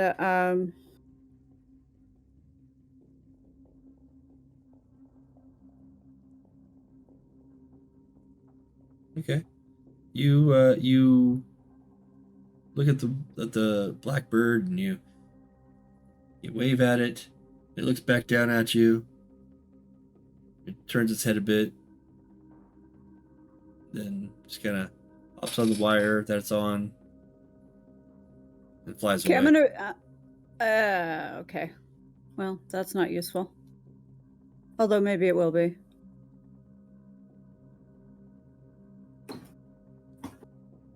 Okay, so I'm Birds, not gonna man. move. Yeah, birds. I'm not gonna move for the moment, but I am gonna get on my phone. Okay. And send off just do we have an email for Mark? Or just a phone number? Just a phone number. Okay, I am going to send a text message asking if there is an email address where I can send a synopsis of my investigation thus far. Okay.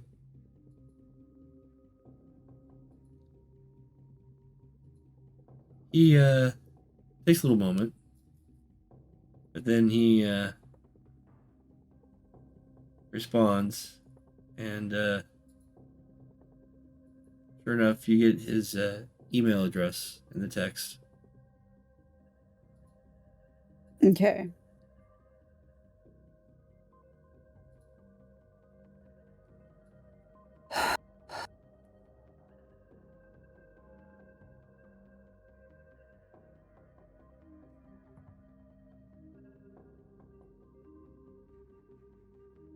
All right, I'm gonna go back inside. Mm-hmm. put my report, I guess is what it is, together and ship that off to Mark. No problem. This is more in the way of informational so that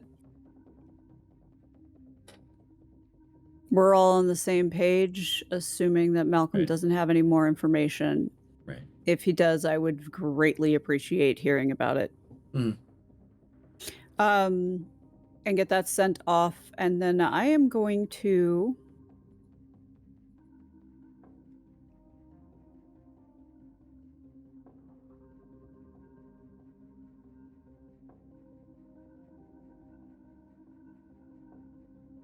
dig around for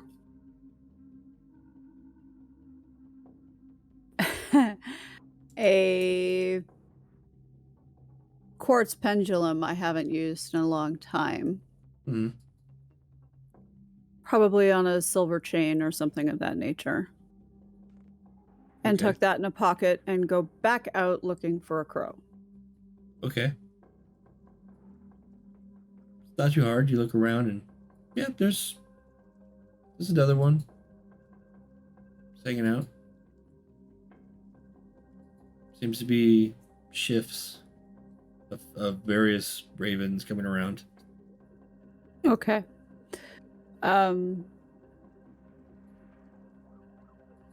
So I'm going to pull the pendulum out and hold it in my palm as I wave at the raven Okay. and sort of beckon it in. This bird cocks its head about back and forth a bit. Seems to consider, then glides down and stands at your feet, looks up caw at you. Yells, caw! Yeah, they're not quiet. Would you please let Cinder know that I would like to meet with Khan? If you pass my message on, this is yours. It caws back at you. Not sure if you understand it, but it kind of flaps a little excitedly and then looks up at you expectantly. And I hold the pendulum out to it. Okay. It leaps, grabs the pendulum, and flies away. Okay.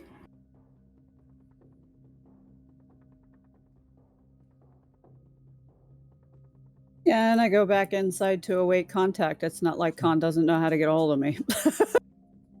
I'm probably the one person in this whole group that is the easiest to get a hold of. You have a very strong net presence. And I hand out business cards like they're candy.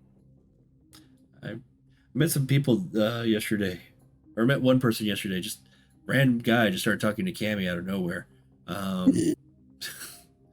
But he was a character. I think his name was Zoom.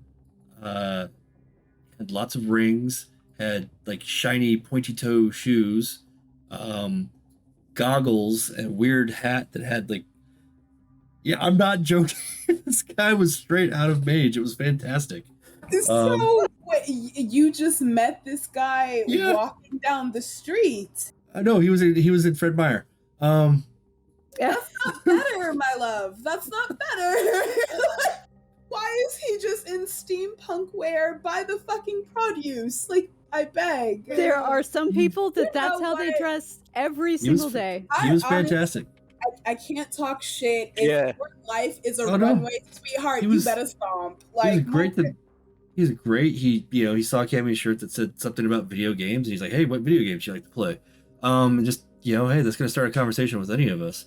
So awesome. He sounds like my new favorite person. I sincerely hope I see him in a Fred Meyer here to come. yeah, someday I might invite him to play with us. Please.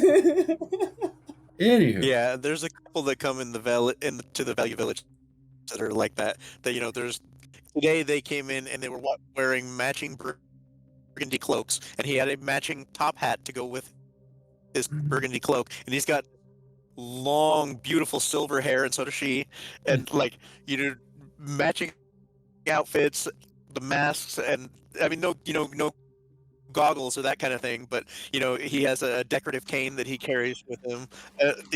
They are, yeah, like you said, straight I out of Mage. love them. I love Yeah, them. Living their and best life. yesterday I have to.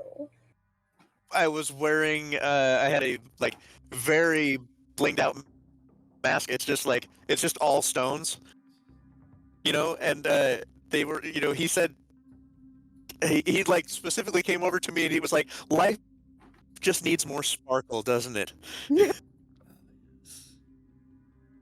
Unless you're a vampire. We can do jeepers. without it there. Well, the only way that you will have problems with that is if you happen to be Stephanie Meyer. Anyway, we're not gonna badmouth any authors here.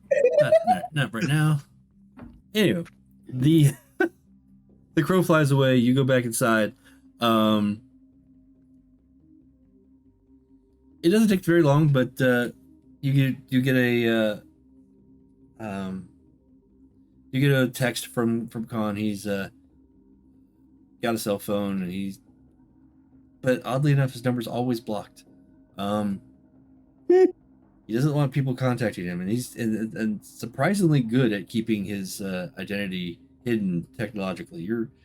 You're impressed for somebody who seemingly lives on the streets, is able to keep that sort of information from you. But he gives you an address to one of the squats that he and the trolls keep, and gives you a time and date for the next day. Assume that if you're going to go down there, you're going to bring your cabal mates with you.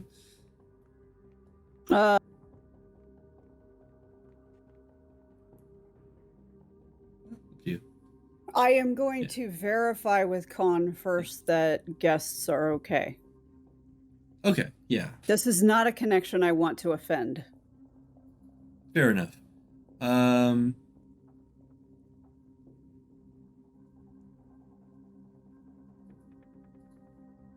He asks if they are they're assholes.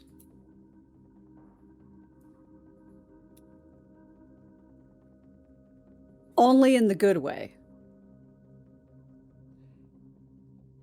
LOL. All right. Okay. All right. So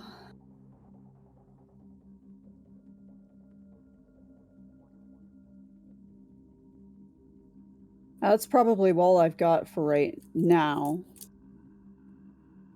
So then the next thing would be just to contact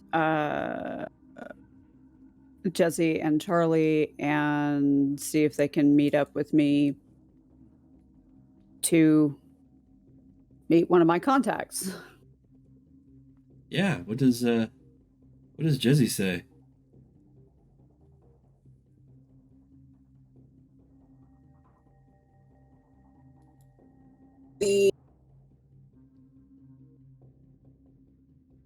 I see the text from Nay. Yeah. And I don't want to respond yet. There are a couple of things that I need to ask. First off, if it's all right, I'd like to talk to Aunt Mabel. Her name came up in some very interesting places. Okay. And I'd love to know what she has to say about that. All right. Yeah. I think we can make that happen here.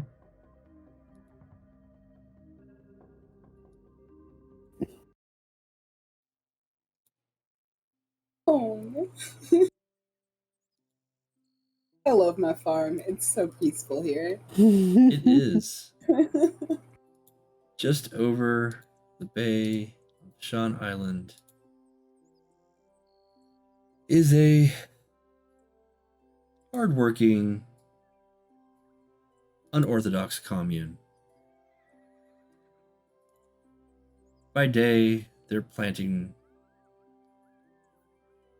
Well, in the winter they're not, but they're typically doing this farmhand stuff. They're keeping the animals safe and secure,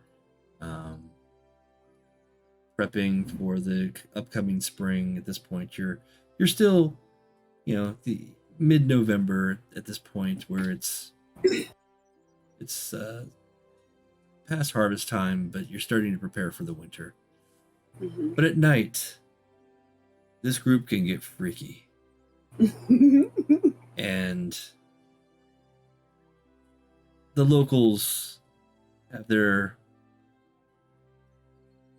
ideas about you, but they leave you mostly to your own. They don't want to get too close. And your strawberries are fantastic.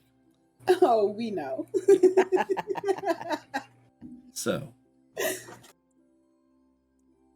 it's been some weeks since you've had a traumatic experience. It's been some weeks since you've met Polaris. It's been probably about, let's give it a week or two in that frame. We'll leave it a little nebulous since you've had your meeting with Malcolm and Mark and enjoyed the absinthe experience.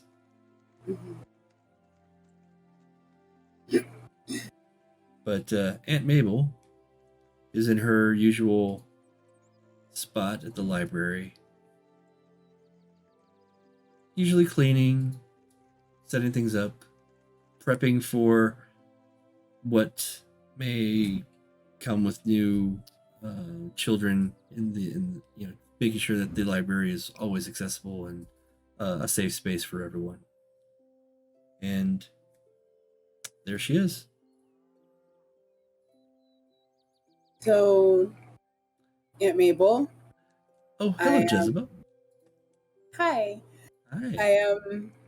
I come bearing questions. Do you have some time? For you? Of course. I love you too. So, first things first, shit got weird. I told you that Shit got weird. I love that phrase. It's like it's just normal. It like I think it's more like weird got normal.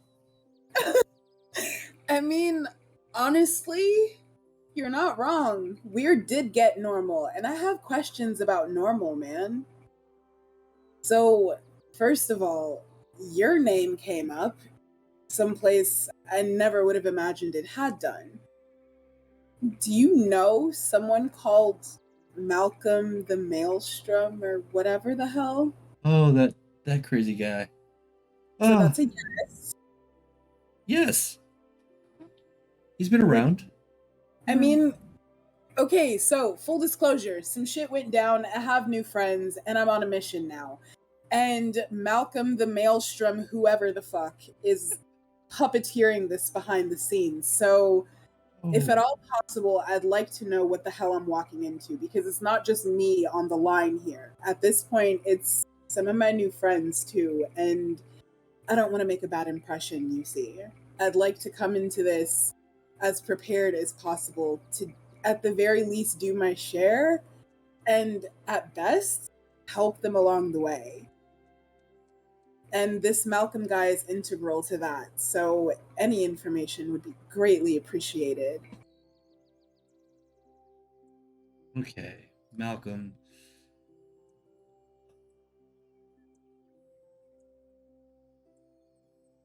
See, this is a long time ago when I was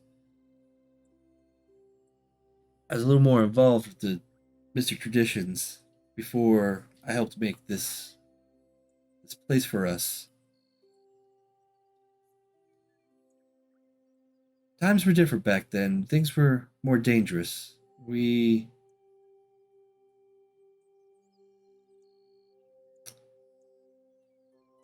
I'm not sure how everything changed, but I know, rumor-wise, Malcolm was there. He was involved in a lot of the different conflicts that we had. And his name just keeps popping up in strange places. Him and his cabal of joint ventures. His name keeps popping up in strange places. So you've heard of him, but do you know him or? I've never met him. I met his friend, one of the joint ventures, some music guy. His name was Stone.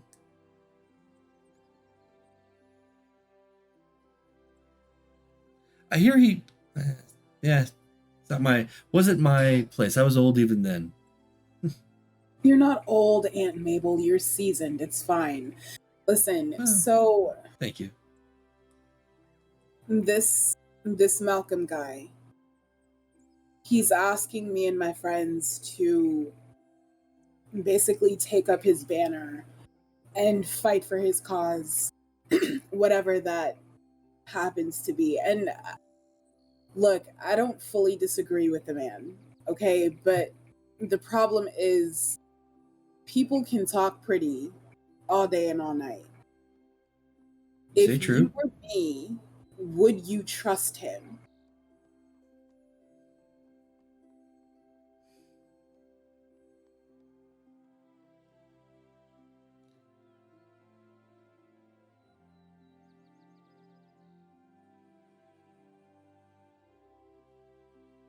In all the dealings I've had, all the things that I've heard, the man has been nothing but brutally honest in many ways.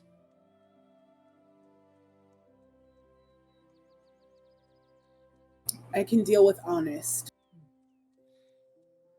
He has a Honest. flair. He is a hermetic. They tend to get flashy. But from what I know of the company he keeps is good. And if you are amongst that company, that would be good. All right. That's what I needed. I've been very hesitant about trusting anyone after that night. But my new friends, Nay and Charlie, Mhm. I very much trust them. And at the very least, I know I'm not going in without people who have my back. So I guess that's fine. And you'll be happy to know that I accepted his quest. So I'm on a journey, Aunt Mabel. Finally. Well, we all come into our own when we need to. And I pushed a little, but I think you're on the right track. I mean, you gotta push a boat to make it float. Don't know if that's true.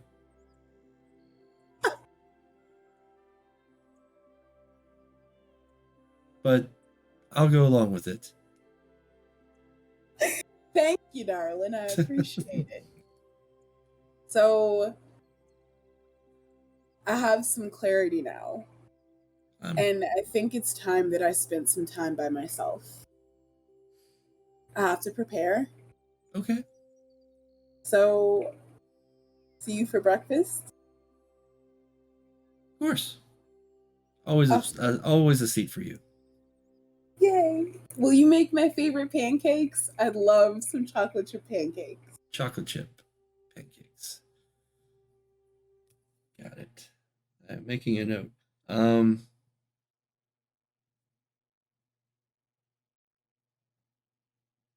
my characters constantly get spoiled for me. Like, I love it. Wow. People tend to enjoy being spoiled when they're at home. Yes, very much so. So I do want to there's a couple other things I want to get done. Okay, like what? Firstly, I think, of course, I need to talk with my new friend Polaris. Okay. I would love to go to Snake Tongue Point, maybe get a couple minutes with him if it's possible. Okay. Yeah.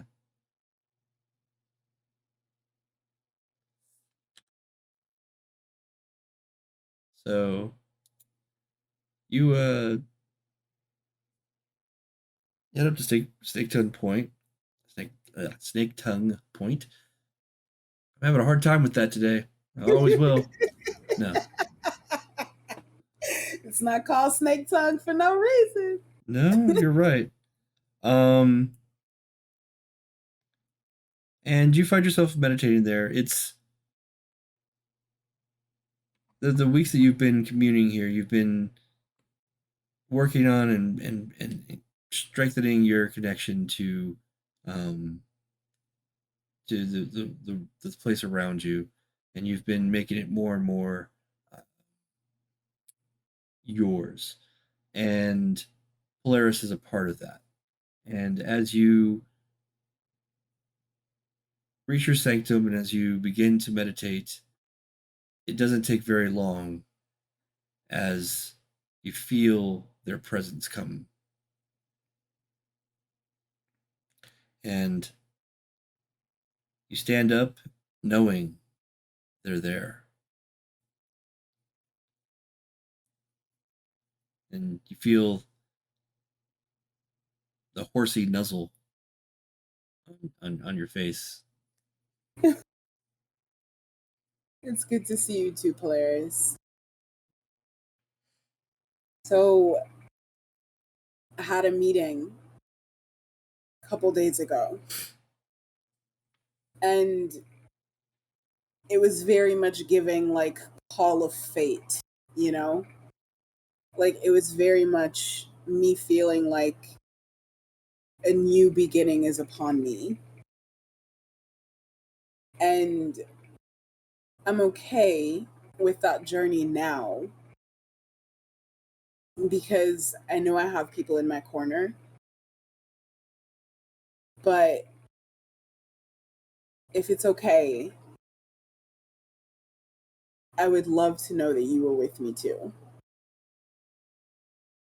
Because I don't know how prepared I am for this. And I don't want to come up short, especially in a situation where many friends can get hurt. I don't want that. And I don't want to leave Sunny without a best friend. I don't want to leave Aunt Mabel without a niece. I don't want to leave my family without a caregiver. So even if I have people in my corner, it would be awesome if I knew that you were in my corner too. I'm kind of scared, but not enough to stop me from going. Polaris stares at you in the only way that a intelligent being can, and the only way that a horse with those black eyes, just you can feel them just questioning why this is even a question.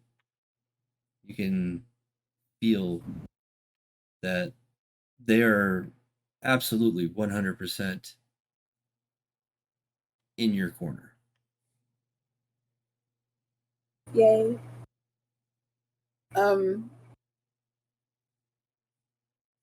Thank you. I appreciate that. I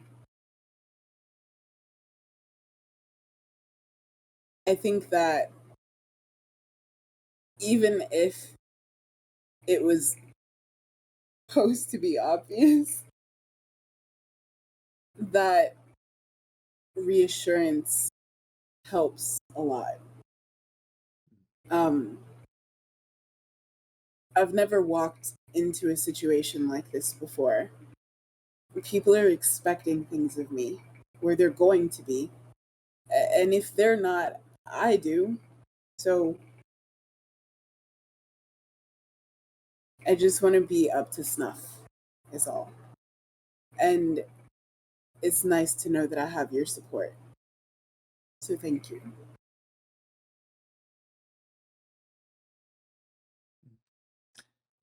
The horse, that gives a little bit of a head nod, a bit of a shake, and finally just kind of comes into its place and it says, just it's the feeling of connection and just that universal unconditional love that it's trying to show you. Gonna make me cry. Oh. Okay, so I've checked in with Aunt Mabel. I've checked in with Polaris. The last person that I would like to check in with is Sunny. Okay. So you end your meditation, and as you're leaving, you can hear Polaris in your mind kind of reiterate, "You've got this. Let's do it." Fucking love him. Like the way. I fucking love this horse. Oh my god. I love that that's his voice. It's the perfect one. Oh, he sounds like forever. That makes me happy. Okay, but he startles me out of my skin every time I hear him. He's just gonna, Universe, you expect. It's startling. You're not ready for it. It's not Mr. Ed. I'm expecting Mr. Ed, though. You gotta subvert expectations, all right? So. Oh. Okay.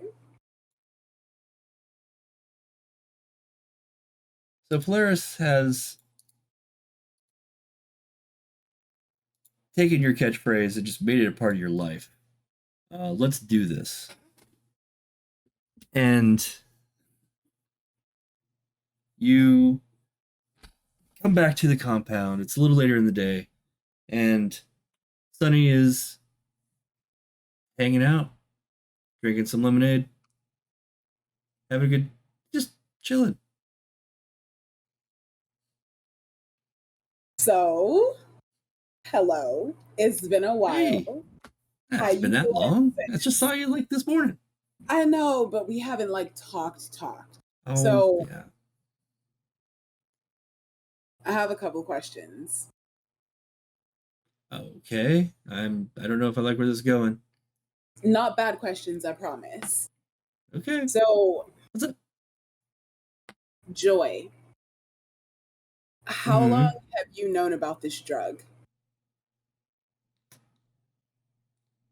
Well, I mean, Brad, that night. I don't remember much of it, but I mean, that was the first time. And oh, I see. That was something that he was talking about, trying to get out to the people on the floor. It's kind of this idea he had about unity, and it sounded good, it sounded cool.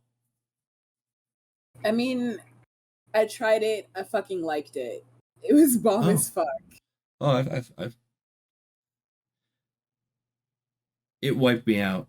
It took a long. I mean, it's great, but I don't remember. I mean, I don't know. I mean, I guess they gave me like a lot, so I don't know. Sonny, you OD'd, honey. It's hard to say. I mean, about what I feel about it, because I mean, it was not. I just I felt I lost who I was for a second. That was just weird. I could hear a lot of people. Okay? Well, I mean, you're more used to. You're used to this, but I can't. I don't read people's minds. I couldn't. Some of it I couldn't shut out. You don't get used to reading people's minds. You just get good at ignoring it. Well, I couldn't ignore a lot of things. It was hard. It's very hard. But I mean, I felt great. It was weird. Good weird or bad weird? Weird. Just weird, yeah? Yeah. Felt that. Because it was weird as shit for me, too. Yeah. And I didn't have nearly as much as you had. Well, I hope no one does. Because like you said, that's... if one's enough, then one should be what you get. One is enough. Trust me. And I only took one. And I had a really good experience. Okay. So I'm curious about something. Sure. When is the last time you talked to Brad? Brad. Let's see. Well, I mean, I guess he felt bad, and he tried to make some apology. Just I wasn't feeling good, and well, you know, we really haven't talked much since then. I mean, a couple of like when am I coming back out to Seattle, things like that, and I've blown him off for these past couple of weeks because I just don't feel like going out and partying right now. I got other shit to worry about. What's going on, Sunny Bunny? Oh no, it's not this. I just. Do you need a hug, honey? I mean, who's gonna refuse a hug from Jezebel? So immediately I give her a hug. Immediately. Okay. Yeah. My poor baby. The embrace is comforting. And she's not upset because of the night. She tells you, look, I went out, Brad got into some shit, I got into some shit. Life happens. It's not a big deal. I'm just looking to slow down. You know what, sweetheart? If you have to slow down to feel okay right now, then that's okay too. Just be nice to yourself. That's all. That night was a lot. And maybe it's not just that night. Maybe it's a lot of stuff, but that couldn't have helped. And it's okay if you need to process. I mean, I'm processing, which is why I'm here. I didn't think I could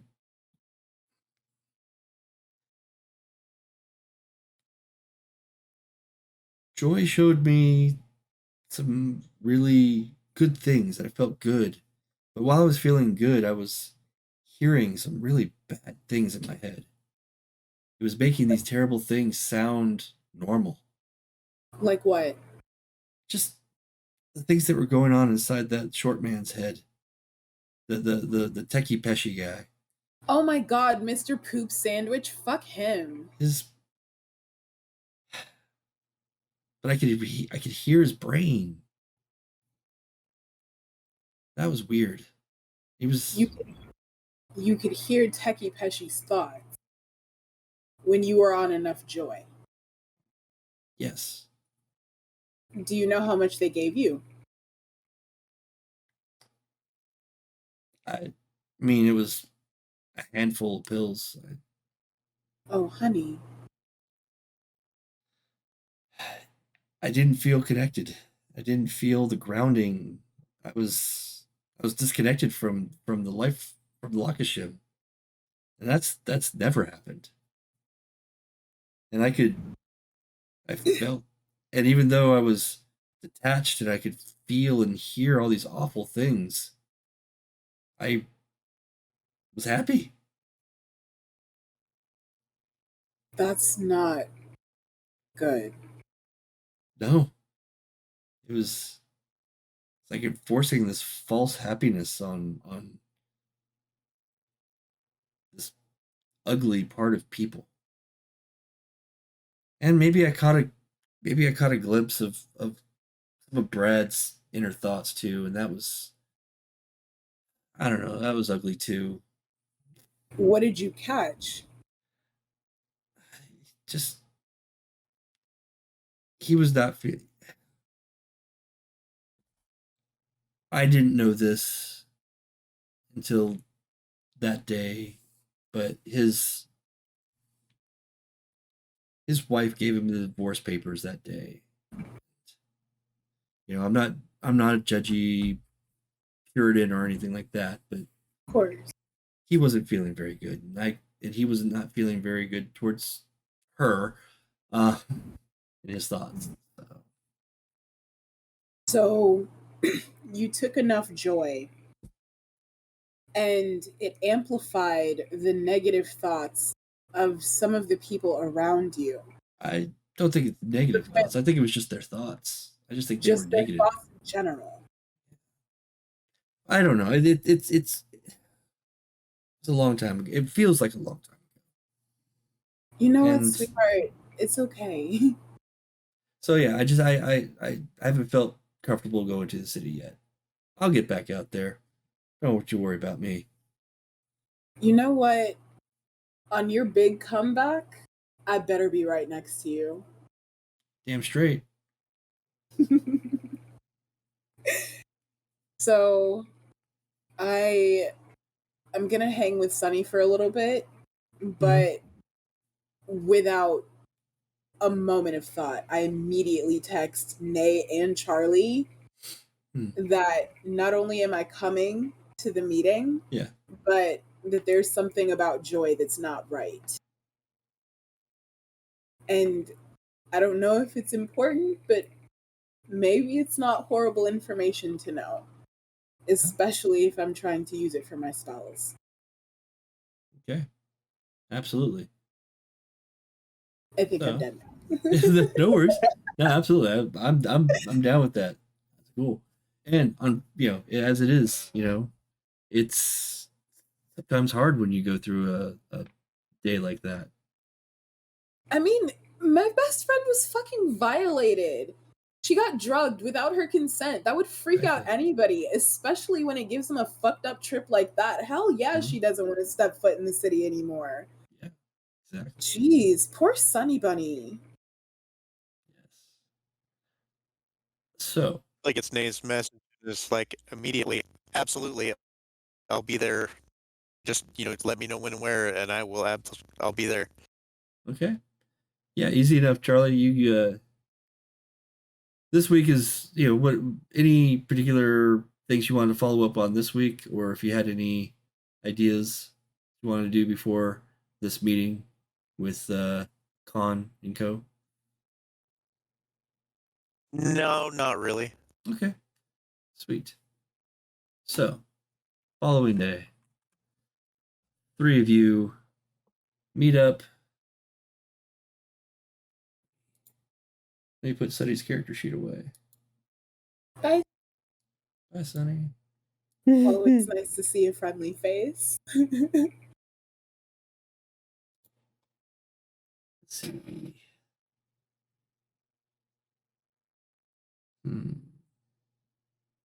So, Tim, Where does he I'm want to gonna meet up with? Good. ask for a quick pause because, well, it might Holy be shit. more than that, It's almost but 1 o'clock.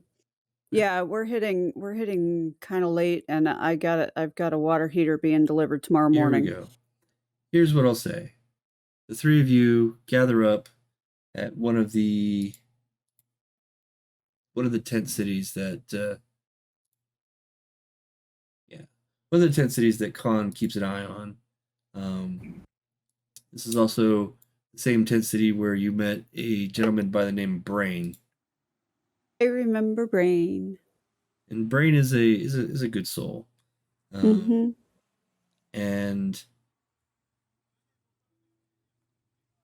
next time we meet, we will be meeting in the trash heap. No. It's Trash heap. I miss Fraggle Rock. Man, that was one of my favorite shows when I was little. Man. There is, in Mage continuity, a spirit known as Rubble that is like a trash heap. So. Yay! It's actually in that. I love Rubble. They're two of my favorites off top, just because I know that they exist now. It's in the Dream Speaker tradition guide. Like I said, I'll pass that along to you. Yeah, are you gonna put that in the Google? I might, yeah. Okay. Anyway, so yes, it is getting late. I apologize for the length of this, but I think a lot of cool things are bubbling, and I'm excited. I'm so excited. So. My goodness. A lot of bubbling and brewing going on here. A Well, the cards terrified, but yeah. The cards have fallen as they have. And if I don't see you next week because of booster shot, it'll be the following week. But I think I'll be okay. So anyway, anything else? All right. Anything you want to do, Bill? No, man, that was awesome. Okay. Well then, we'll leave it at that. We'll let you guys go. Have a great night. Thank you for playing. We'll see you next time. Bye. Thank you. Bye. Good night.